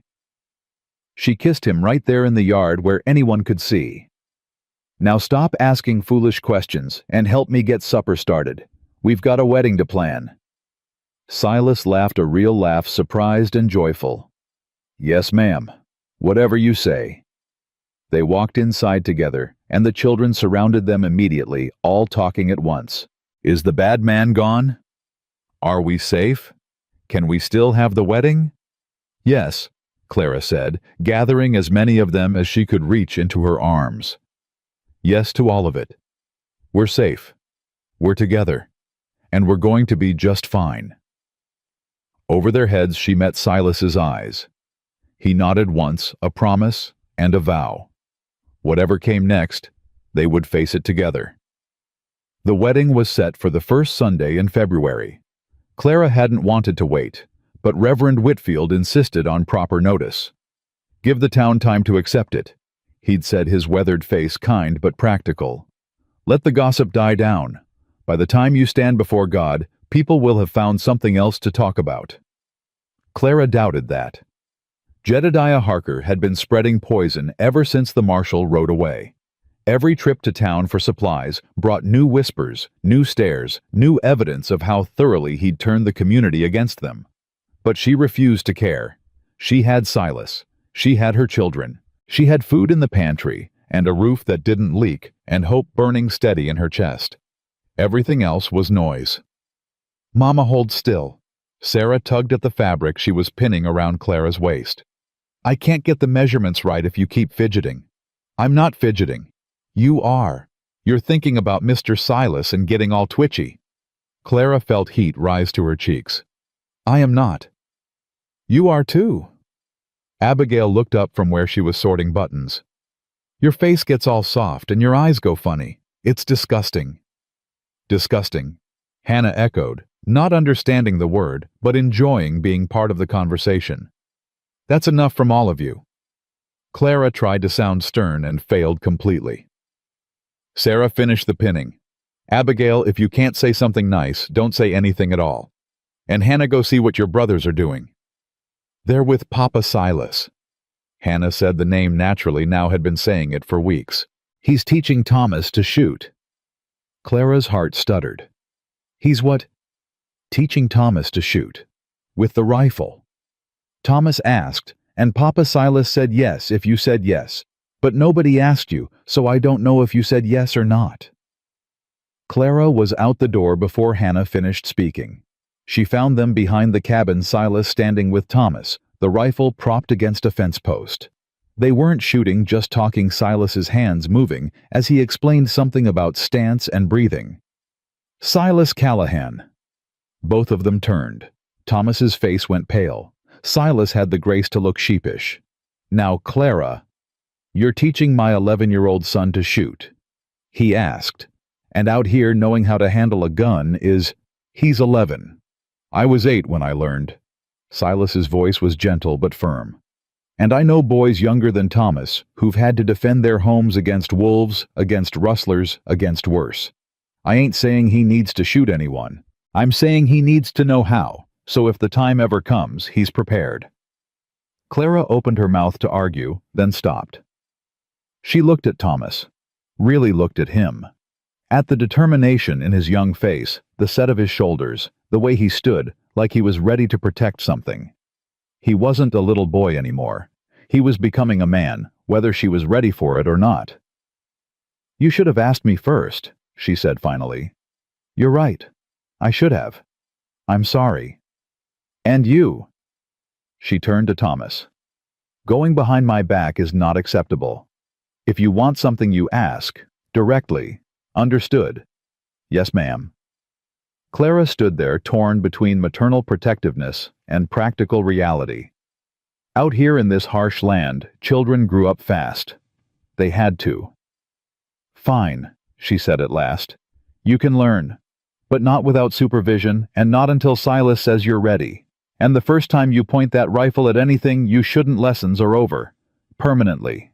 Thomas's face split into a grin. "Yes, ma'am. Thank you, Mama." He threw his arms around her all gangly limbs and boyish enthusiasm, and Clara held him tight. Her son. Her firstborn boy. Growing up so fast. "Go on then," she said, releasing him. "But be careful." She watched them for a moment, Silas patiently correcting Thomas's grip, Thomas listening with an intensity he rarely showed for anything else, then went back inside. Sarah was waiting, pins still in hand. "Well, he can learn." "Really?" Sarah's eyebrows rose. "I thought you'd forbid it." "So did I." Clara resumed her position for the fitting. "But Silas was right. Out here, Thomas needs to know these things. I can't protect him from everything. You can't protect any of us from everything." Sarah's voice was quiet, mature beyond her years. "That's why we need him, Mama. Not just for you. For all of us." Clara reached out and touched her daughter's cheek. "When did you get so wise? Somewhere between Papa dying and you almost giving up." Sarah's eyes were serious. "I watched you, Mama. Those first months. I thought I was going to lose you too.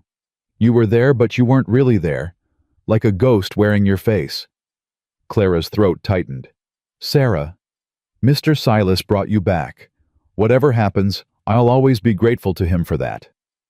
They finished the fitting in silence, but it was a comfortable silence. The silence of two women who understood each other. The days leading up to the wedding passed quickly. Silas worked from dawn to dusk, finishing projects he'd started and beginning new ones. A proper chicken coop, a reinforced fence, a new door for the cabin with real hinges instead of leather straps. Every improvement was a promise, a declaration that he was staying, that this was his home now too. The children adapted to having him there with remarkable ease. Even Mary Grace, still recovering from her illness, had grown comfortable enough to sit beside him during meals. She didn't talk much, but she listened to his stories, and sometimes Clara caught her smiling. Samuel had become Silas's shadow, following him everywhere, asking endless questions about horses and weather and why the sky was blue. Silas answered every one with patience, never dismissing the boy's curiosity. Benjamin and Hannah simply accepted Silas as part of their world, the way children accepted sunshine and gravity. He was Papa Silas, and that was that. Only Sarah and Thomas maintained any distance, and even that was shrinking. Thomas's shooting lessons had opened something between him and Silas, a male bond that Clara couldn't quite understand but was grateful for. And Sarah, for all her wariness, had started asking Silas's advice on things. Small things at first. What to do about a sick chicken. Whether to use the last of the flour for bread or biscuits. They were becoming a family. Slowly, imperfectly, but unmistakably. 3 days before the wedding, Martha Chen appeared at the cabin door. Clara nearly dropped the bowl she was holding. Martha was the wife of James Chen, the Chinese carpenter who lived on the edge of town. Clara had seen her in passing, but never spoken to her. The woman kept to herself, and the town's prejudice against her husband extended to her as well. "Mrs. Chen, I didn't expect. Please come in."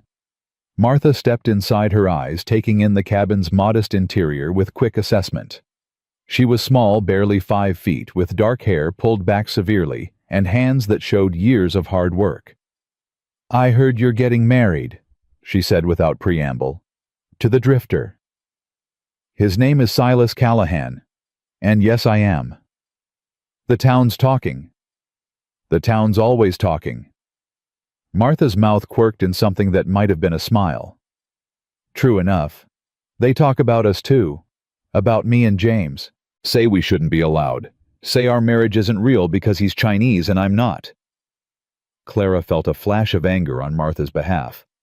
"That's ignorant and cruel." "It is." Martha reached into the basket she carried and pulled out something wrapped in cloth. "I brought you this, for your wedding." Clara unwrapped the cloth carefully. Inside was a beautiful piece of embroidery, delicate flowers, and birds worked in silk thread, the kind of craftsmanship that must have taken months. "It's for your table," Martha said, "or wherever you want. My mother made it for my wedding. She said it brings good fortune." "Mrs. Chen, I can't accept this. It's too precious." "You can and you will." Martha's voice was firm. "You're like me now, Mrs. Sullivan, an outsider. Someone the town has decided to hate." She paused. "Outsiders need to stick together."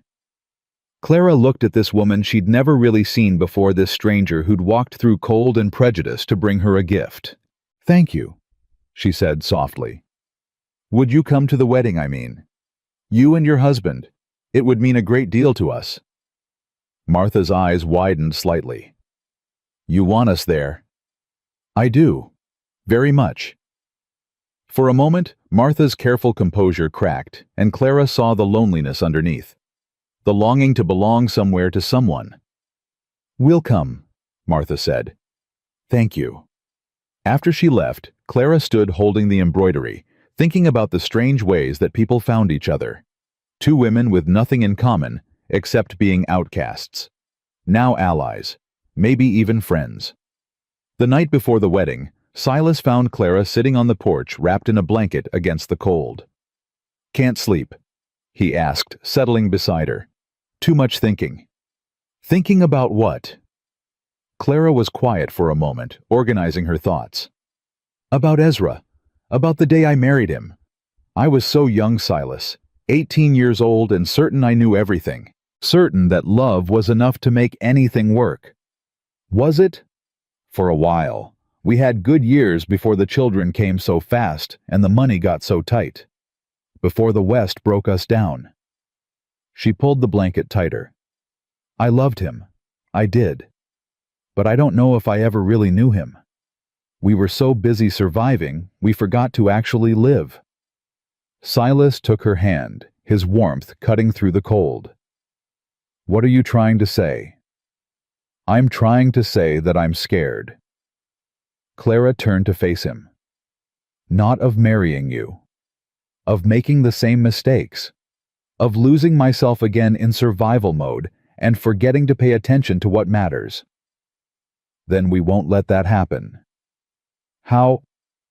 "By paying attention." His eyes were steady, serious. "By talking to each other even when it's hard. By remembering that this family we're building is more important than any homestead or harvest or amount of money." He lifted her hand to his lips. "I've been alone a long time, Clara. I know what it's like to lose yourself in just getting through each day. I don't want that for us." "Neither do I." "Then we're agreed." He kissed her knuckles. "We pay attention, we talk. We don't let the hard times make us forget why we're doing this in the first place." Clara leaned against his shoulder, feeling the solid strength of him. "I love you, Silas Callahan." "I love you too, Clara May Sullivan, soon to be Callahan." He pressed his lips to her hair. "You ready for tomorrow?" "More ready than I've ever been for anything."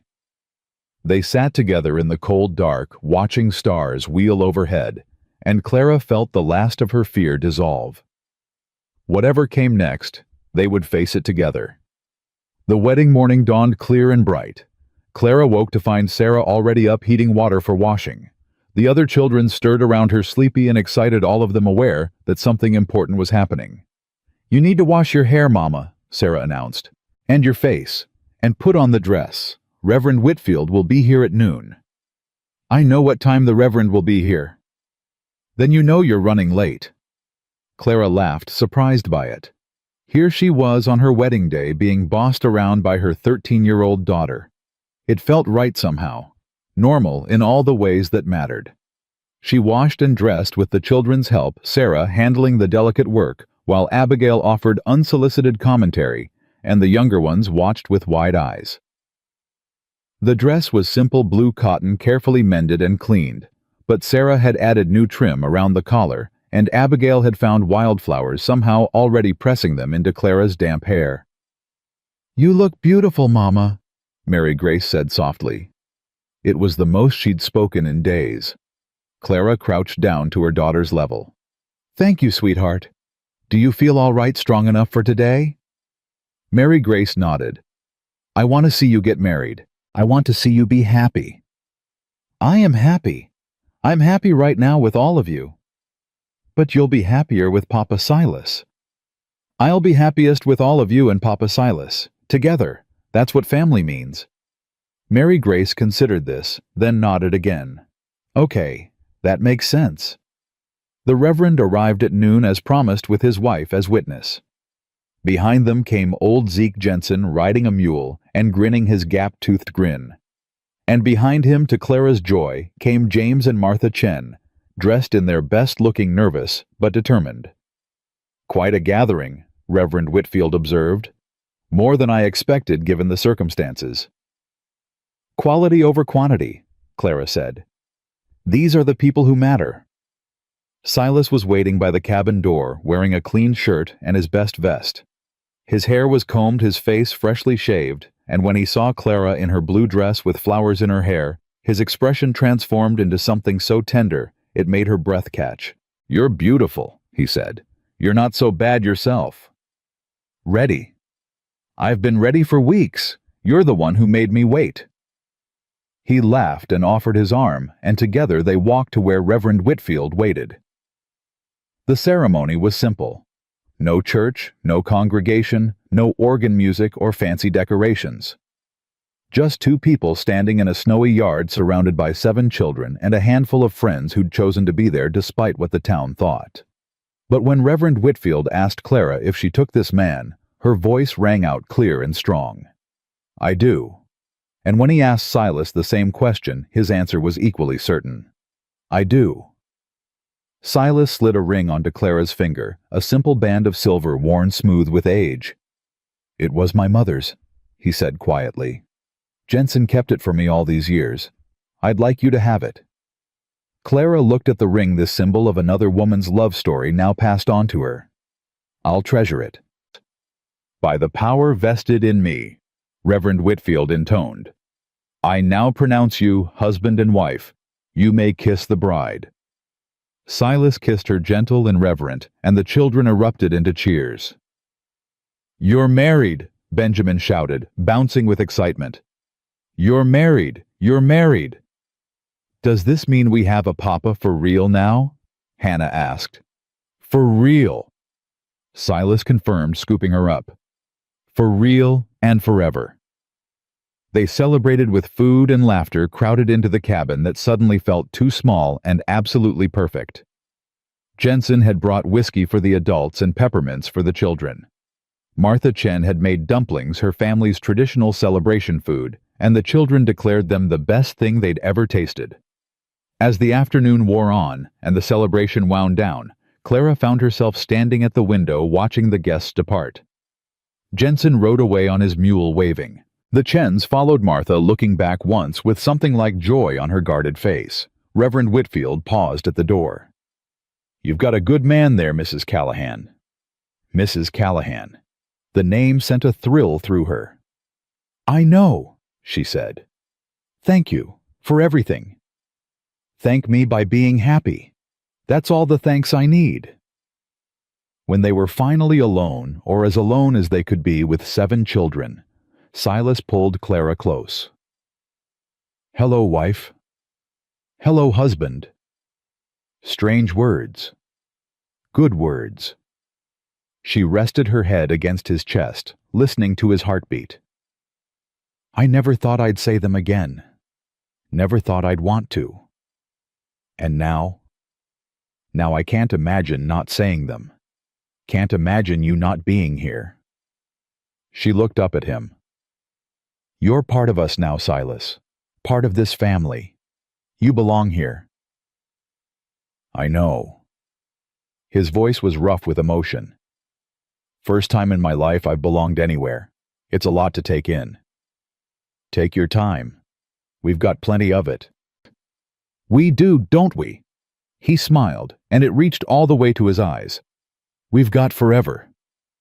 That night, after the children were settled, Clara and Silas sat together by the fire. The cabin was quiet, the only sounds the crackling flames and the soft breathing of sleeping children. What are you thinking about? Clara asked. About how different things are. A month ago, I was drifting. No home, no purpose, no reason to stay anywhere longer than it took to earn my next meal. He stared into the flames. Now I've got a wife, 7 children, a place that needs me. Does it scare you? Terrifies me. He turned to look at her, but in a good way. The kind of scared that means something matters, that there's something worth protecting. I felt that way when each of my children was born, terrified and joyful and overwhelmed all at once. That's exactly it. He took her hand. I spent so long running from anything that could hurt me. Figured if I never stayed, I'd never have anything to lose. But the truth is, I was already lost. Just didn't know it. And now I'm found. He lifted her hand to his lips. You found me, Clara. You and those 7 beautiful, maddening, wonderful children. You gave me something I didn't even know I was looking for. Clara's eyes burned. Silas, let me finish. I need to say this. He took a breath. I know I'm not their real father. I know I can never replace Ezra, and I wouldn't want to. But I swear to you, here and now, I will love them like they're mine. I will protect them with everything I have. I will be there for every scraped knee and bad dream and broken heart. And when they're grown, when they leave to build their own lives, I will be proud of them, proud to have been part of their story.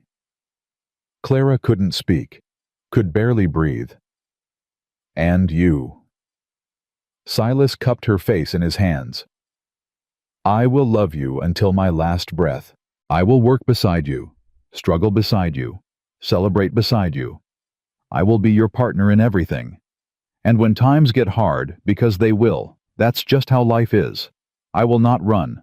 I will not leave. I will stand with you always. That's my vow.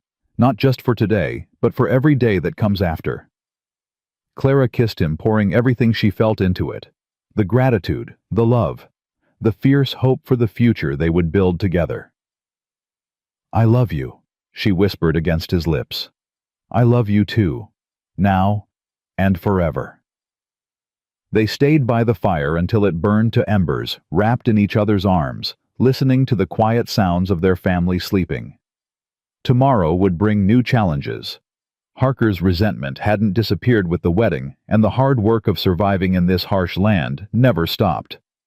But tonight, Clara let herself simply be happy. She was married. She was loved. She was home. Spring came slowly to Bitter Creek. First, the snow softened, losing its killing edge. Then the creek began to move beneath its ice whispers of water, finding their way through frozen banks. And finally, one morning in early March, Clara woke to the sound of birdsong. Mama! Benjamin burst through the door, his face bright with wonder. The birds came back. The birds came back. Clara stepped onto the porch, Silas beside her, and watched the valley come alive. Green was pushing through the brown and white, tentative but determined. The air smelled different, warmer, wetter, full of promise. Time to start planning the garden, Silas said. Already, Clara laughed. The ground's barely thawed. Exactly. Need to get the plans sorted before the ground's ready. Otherwise, we'll be behind before we start. He pulled a worn piece of paper from his pocket, covered in sketches and notes. Clara recognized the handwriting, her own, mixed with Silas's careful block letters. They'd been working on his reading and writing all winter, and his progress had been remarkable. Corn here along the south fence, Silas said, pointing to the sketch. Beans beside it, they'll climb the stalks. Squash in between to shade the roots. It's called the Three Sisters. Old Zeke taught me. Said the native folks been doing it for centuries. And potatoes. North side where the ground stays cooler. Carrots too, and turnips. Silas looked up, his blue eyes bright with enthusiasm. Clara, if we do this right, we'll have enough to feed all of us through next winter, and still have surplus to trade. Surplus. Clara rolled the word around in her mouth. I can't remember the last time we had surplus of anything. Get used to it. Silas pulled her close, kissing her forehead. This is our year. I can feel it. She wanted to believe him. After everything they'd survived, the hunger, the storms. Mary Grace's illness, Harker's persecution. She wanted to believe that the hard times were behind them. But Clara had learned not to trust good fortune. It always seemed to come with a price. The price came calling 3 days later. Clara was alone in the cabin when she heard the horses. Silas had taken Thomas and Samuel to check the fence lines, and Sarah had the younger children down by the creek looking for the first spring wildflowers. 3 riders. Vernon Harker in front, flanked by 2 men Clara didn't recognize. Hired hands from the look of them. Hard-faced men with guns on their hips. Clara's heart hammered, but she kept her voice steady as she stepped onto the porch. "Mr. Harker, your father send you—" Vernon's smile was ugly. "My father don't know I'm here. This is personal." "Personal? You made a fool of him. That drifter of yours made a fool of him. The whole town's been laughing behind his back for months." Vernon leaned forward in his saddle. "Someone needs to pay for that." "And you think that someone is me?" "I think that someone is whoever's convenient." Vernon gestured to his men. "Search the property. Take whatever's valuable. When her husband gets back, we'll have a conversation about respect." The men dismounted, moving toward the cabin. Clara stepped in front of the door. "You're not coming in here. Lady, get out of the way. We ain't going to hurt you, just taking what's owed." "Nothing here is owed to anyone. This is my home. You have no right." One of the men reached for her arm. Clara pulled the knife from her apron pocket. The one Silas had given her insisted she carry everywhere, and pressed it against the man's wrist. "Touch me again, and you'll lose this hand." The man froze. Vernon laughed, but there was uncertainty in it now. "You think a little knife scares us? I think you're 3 men threatening a woman alone on her property. I think if my husband comes back and finds you here, there won't be enough left of you to bury." Clara's voice was ice. "I think you're a coward, Vernon Harker, just like your father, and I think you should leave while you still can." "Why you?" "Vernon." The voice came from behind them. All 3 men spun. Silas sat on his horse at the edge of the yard, rifle resting easy across his saddle. Thomas was beside him, his own rifle, the one Silas had taught him to use, pointed steady at Vernon's chest. "Afternoon, gentlemen," Silas said pleasantly. "Something I can help you with?" Vernon's face had gone pale. He looked between Silas and Thomas, calculating odds. "This ain't your business, Callahan." "Everything that happens on this property is my business. These are my people. This is my home." Silas's voice hadn't changed, still pleasant, still calm, but something in his eyes had gone cold. "You want to threaten my wife? You want to steal from my family? You go right ahead and try. But understand what happens next." "What happens next?" "I kill you, right here, right now, and bury you where no one will ever find you." Silas smiled, but there was no warmth in it. "Self-defense, they'll call it. 3 armed men against 1 woman. Any jury in the territory would acquit me, if they even bothered with a trial." Vernon's hands were shaking now. The 2 hired men exchanged nervous looks. "This ain't over," Vernon said. "Yeah, it is." Silas urged his horse forward, slow and deliberate. "I'm going to tell you something, Vernon, and I want you to listen real careful. I know men like you. Met plenty of them over the years. Men who think they're tough because they pick on folks who can't fight back. Men who run in packs because they're too scared to stand alone." He stopped his horse inches from Vernon's. "You ain't tough. You ain't even interesting. You're just a bully with a famous daddy and too much time on your hands. And bullies, in my experience, tend to come to bad ends. You threatening me, I'm educating you. There's a difference." Silas leaned forward. "Go home, Vernon. Tell your daddy this is over. Tell him the Callahans are here to stay, and any further attempts to intimidate us will be met with appropriate force. Tell him I've written a letter to Marshal Brackett, detailing every threat, every visit, every attempt at harassment. If anything happens to me or my family, that letter goes public. And your daddy's reputation, his precious standing in this community, goes with it." Vernon's face twisted with rage, but beneath it, Clara could see fear. Real fear, the kind that came from meeting something you couldn't bully or buy. "You'll regret this," he spat. "Maybe, but you'll regret it more." Silas straightened. "Now get off my property, and don't come back." Vernon wheeled his horse and kicked it into a gallop, his hired men scrambling to follow. They disappeared over the rise, and the yard fell silent. Clara's knife clattered from her shaking hands. Silas was off his horse in an instant, pulling her into his arms. "You're all right. You're all right. I've got you." "I was so scared." The words came out broken. "I tried to be brave, but I was so scared." "You were brave. You were magnificent." He held her tighter. Standing there with nothing but a knife facing down 3 armed men. That took guts, Clara. More guts than most men have. "I didn't know what else to do." "You did exactly right." Silas pulled back, looking into her eyes. "I'm sorry I wasn't here. I should have been here." "You can't be everywhere at once." "I can try." His jaw set hard. "This ends today. I'm riding into town. I'm going to have a conversation with Jedediah Harker that he won't forget." "Silas, no. Silas. He'll listen. Because I'm not going to threaten him. I'm not going to touch him. I'm going to do something much worse." Silas's smile was thin and sharp. "I'm going to beat him at his own game." He rode out an hour later, leaving Thomas in charge with strict instructions. Clara spent the afternoon in anxious waiting, jumping at every sound, certain that something terrible was about to happen. But when Silas returned at dusk, he was smiling. Really smiling, with genuine satisfaction. "What happened?"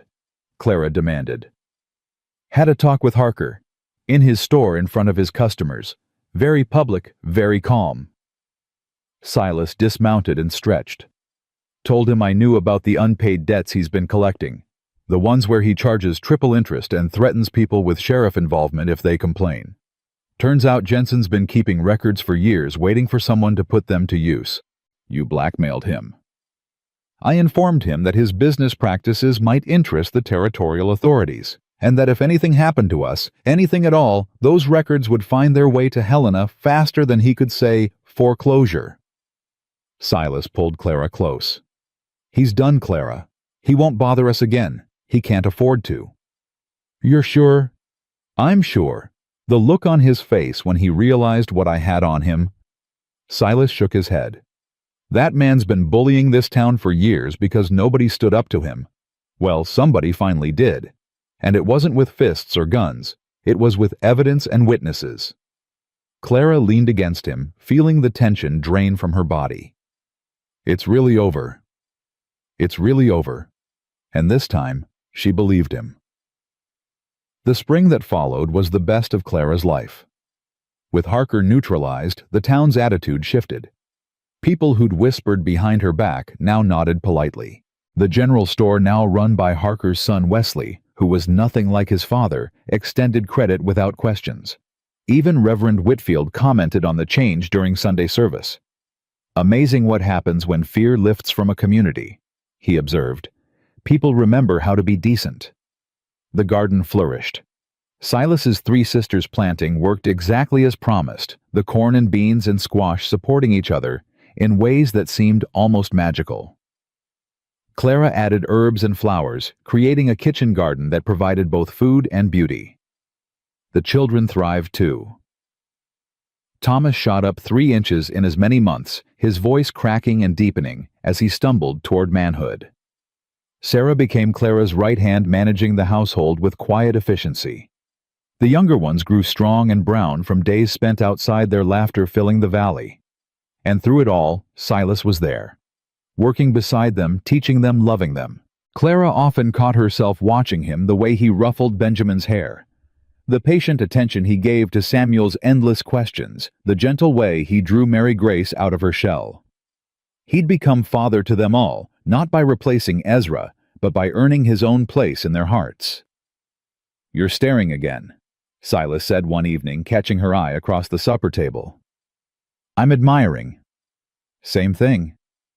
"It's really not." Clara reached across and took his hand. I'm admiring the life we've built, the family we've become. I never thought I'd have this again. Have what? Happiness. The word came out simple and true. Real happiness. The kind that doesn't depend on circumstances or money or what other people think. Just being together, being us. Silas brought her hand to his lips. I didn't think I'd ever have it at all. Spent so many years convinced I didn't deserve it. And now I think maybe nobody deserves anything. We just get what we get and make the best of it.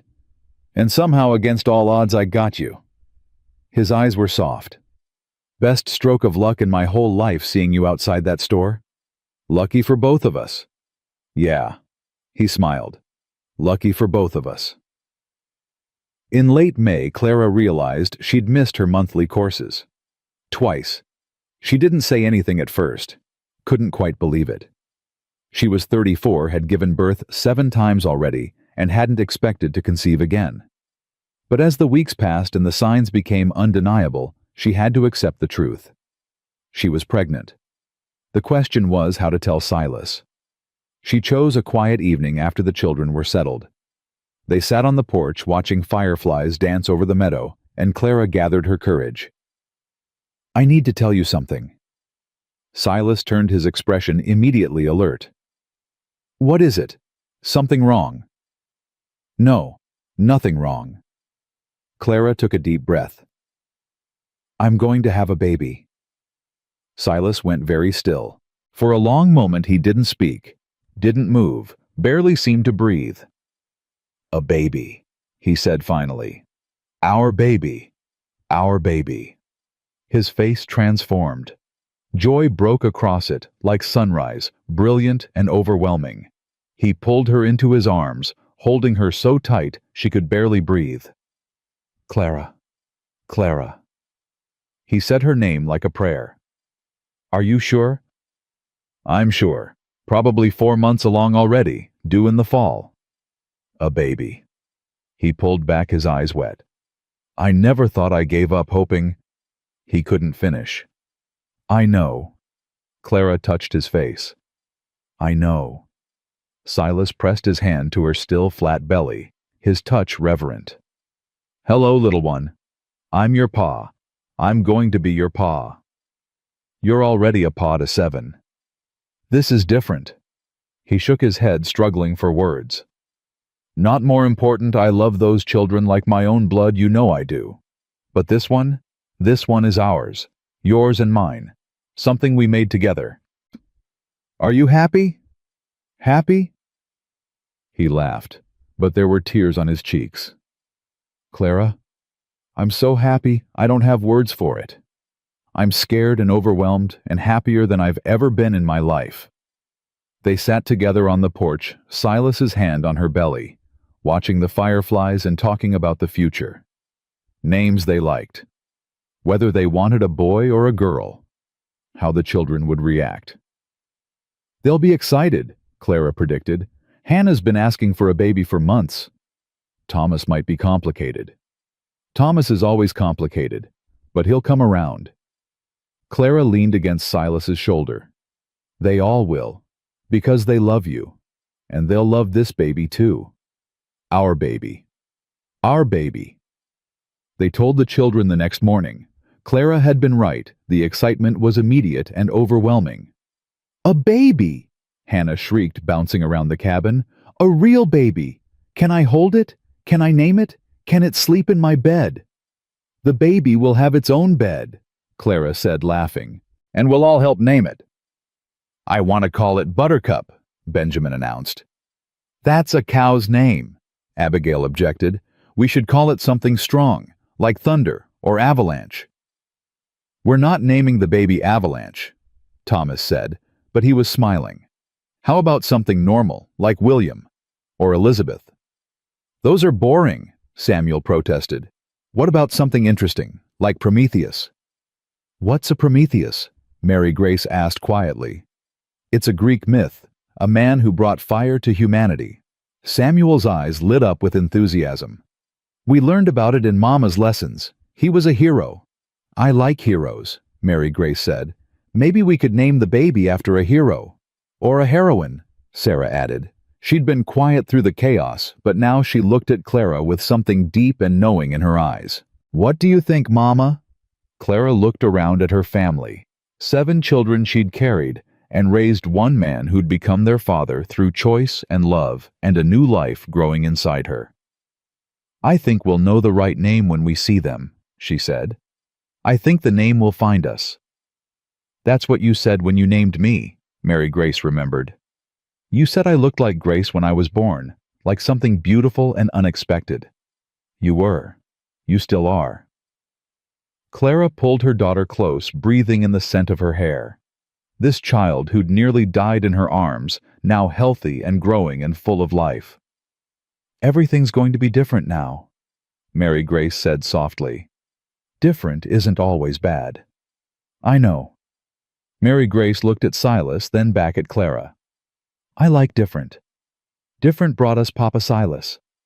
Different made us a family again." Clara's throat tightened. "Yes, it did." The summer passed in golden haze. The garden produced abundantly enough to eat, fresh enough to preserve, enough to trade for things they needed. Silas took on occasional work at neighboring ranches, building their savings slowly but steadily. The children grew and learned and played. And Clara grew too, her belly swelling with new life. She'd forgotten how it felt being pregnant. The exhaustion and the aches, yes, but also the wonder. The first fluttering kicks. The way her hand kept drifting to her stomach, cradling the life inside. Silas was attentive to the point of hovering. He took over her heavier chores without being asked, made sure she rested during the hottest parts of the day, brought her wildflowers and berries whenever he found them. "You're spoiling me," Clara told him. "You're carrying my child. I'm allowed to spoil you. You're allowed to let me breathe." He laughed, backing off slightly. But his eyes never stopped watching her, full of wonder and worry and love. The baby came in early October, on a night when the harvest moon hung low and orange over the valley. Clara's labor started after supper, mild at first, then building in waves. Silas sent Thomas riding for old Zeke's wife, who served as midwife for the scattered homesteads. Sarah took charge of the younger children, keeping them calm and occupied. The hours passed. The pains intensified. Clara gripped Silas's hand and pushed when it was time to push, and somewhere in the darkness between midnight and dawn, a new cry split the air. "A girl," Mrs. Jensen announced, her weathered face beaming. "A perfect, healthy girl." Silas made a sound that might have been a sob. Clara held out her arms, and the midwife placed the baby in them, tiny, red-faced, furious at being born. "Hello, little one," Clara whispered. "Welcome to the world." "She's beautiful." Silas's voice was wrecked. "Clara, she's so beautiful. She looks like you. She looks like a tomato." Clara laughed, exhausted and elated. "Give her time. She'll look like something eventually." The children came in one by one, each of them meeting their new sister with varying degrees of awe. Hannah wanted to hold her immediately. Benjamin asked if she could play catch yet. Samuel studied her with scientific curiosity. Abigail declared her acceptable. Mary Grace simply stood beside the bed, staring with wide eyes. Sarah hung back until the others had had their turn. Then she approached slowly, her expression unreadable. "What do you think?" Clara asked. Sarah looked at the baby, looked at Silas, looked at Clara. "I think," she said carefully, "that we're a real family now.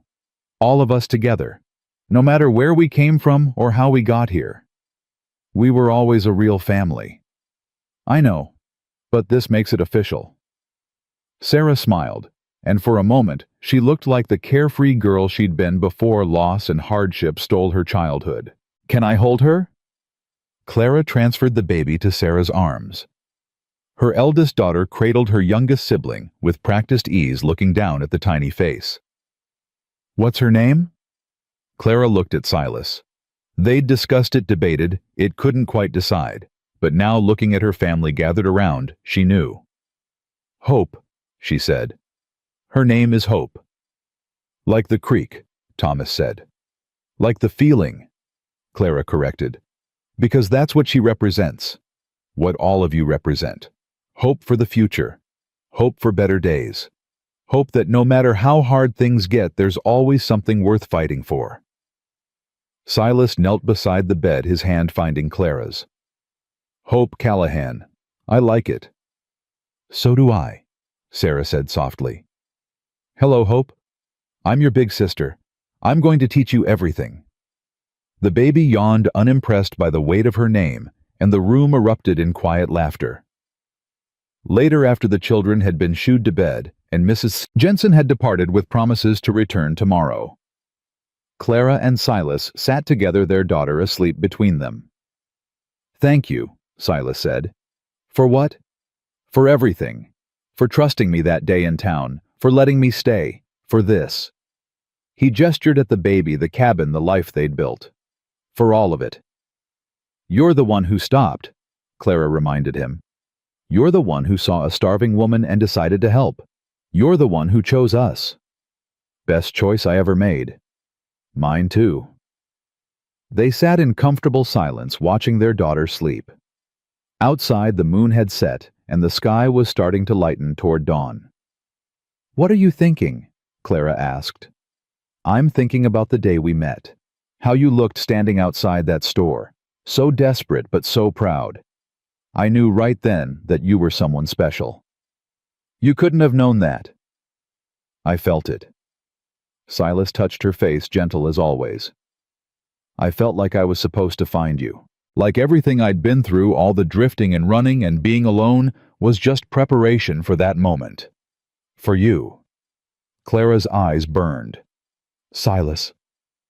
I love you, Clara May Callahan. I love you, and I love our children, all 8 of them now, and I love this life we've built. His voice was rough with emotion. I know it hasn't been easy. I know there's hard times ahead, there always are. But I also know that as long as we're together, we can face anything. Together, Clara agreed. Always together. She leaned against him, watching their daughter sleep, thinking about everything that had led to this moment. The hunger and fear. The stranger who'd appeared from nowhere with an offer of help. The slow building of trust, then love. The battles fought and won. The family they'd become. 8 children now. A home that didn't leak. A garden full of food. A husband who loved her completely. It wasn't perfect. Nothing ever was. But it was hers, and it was real, and it was more than she'd ever dared to hope for. Hope. That was what Silas had given her that cold December day outside Harker's store. Not just food or shelter or protection. Hope. The belief that things could be better. That she was worth helping. That even in the darkest times, there were people willing to reach out a hand. And now she was passing that hope on to her daughter, to all her children, to this family that had been built from broken pieces and stubborn love. We did good, Clara whispered. We did. Silas pressed a kiss to her hair. We did real good. Outside, the first birds were starting to sing. A new day was dawning, full of promise and possibility. Clara May Callahan held her daughter close, leaned against the man she loved, and smiled. They had found each other in the darkest winter, and together they had built something that would last. A home, a family, a future, and that she knew now was everything.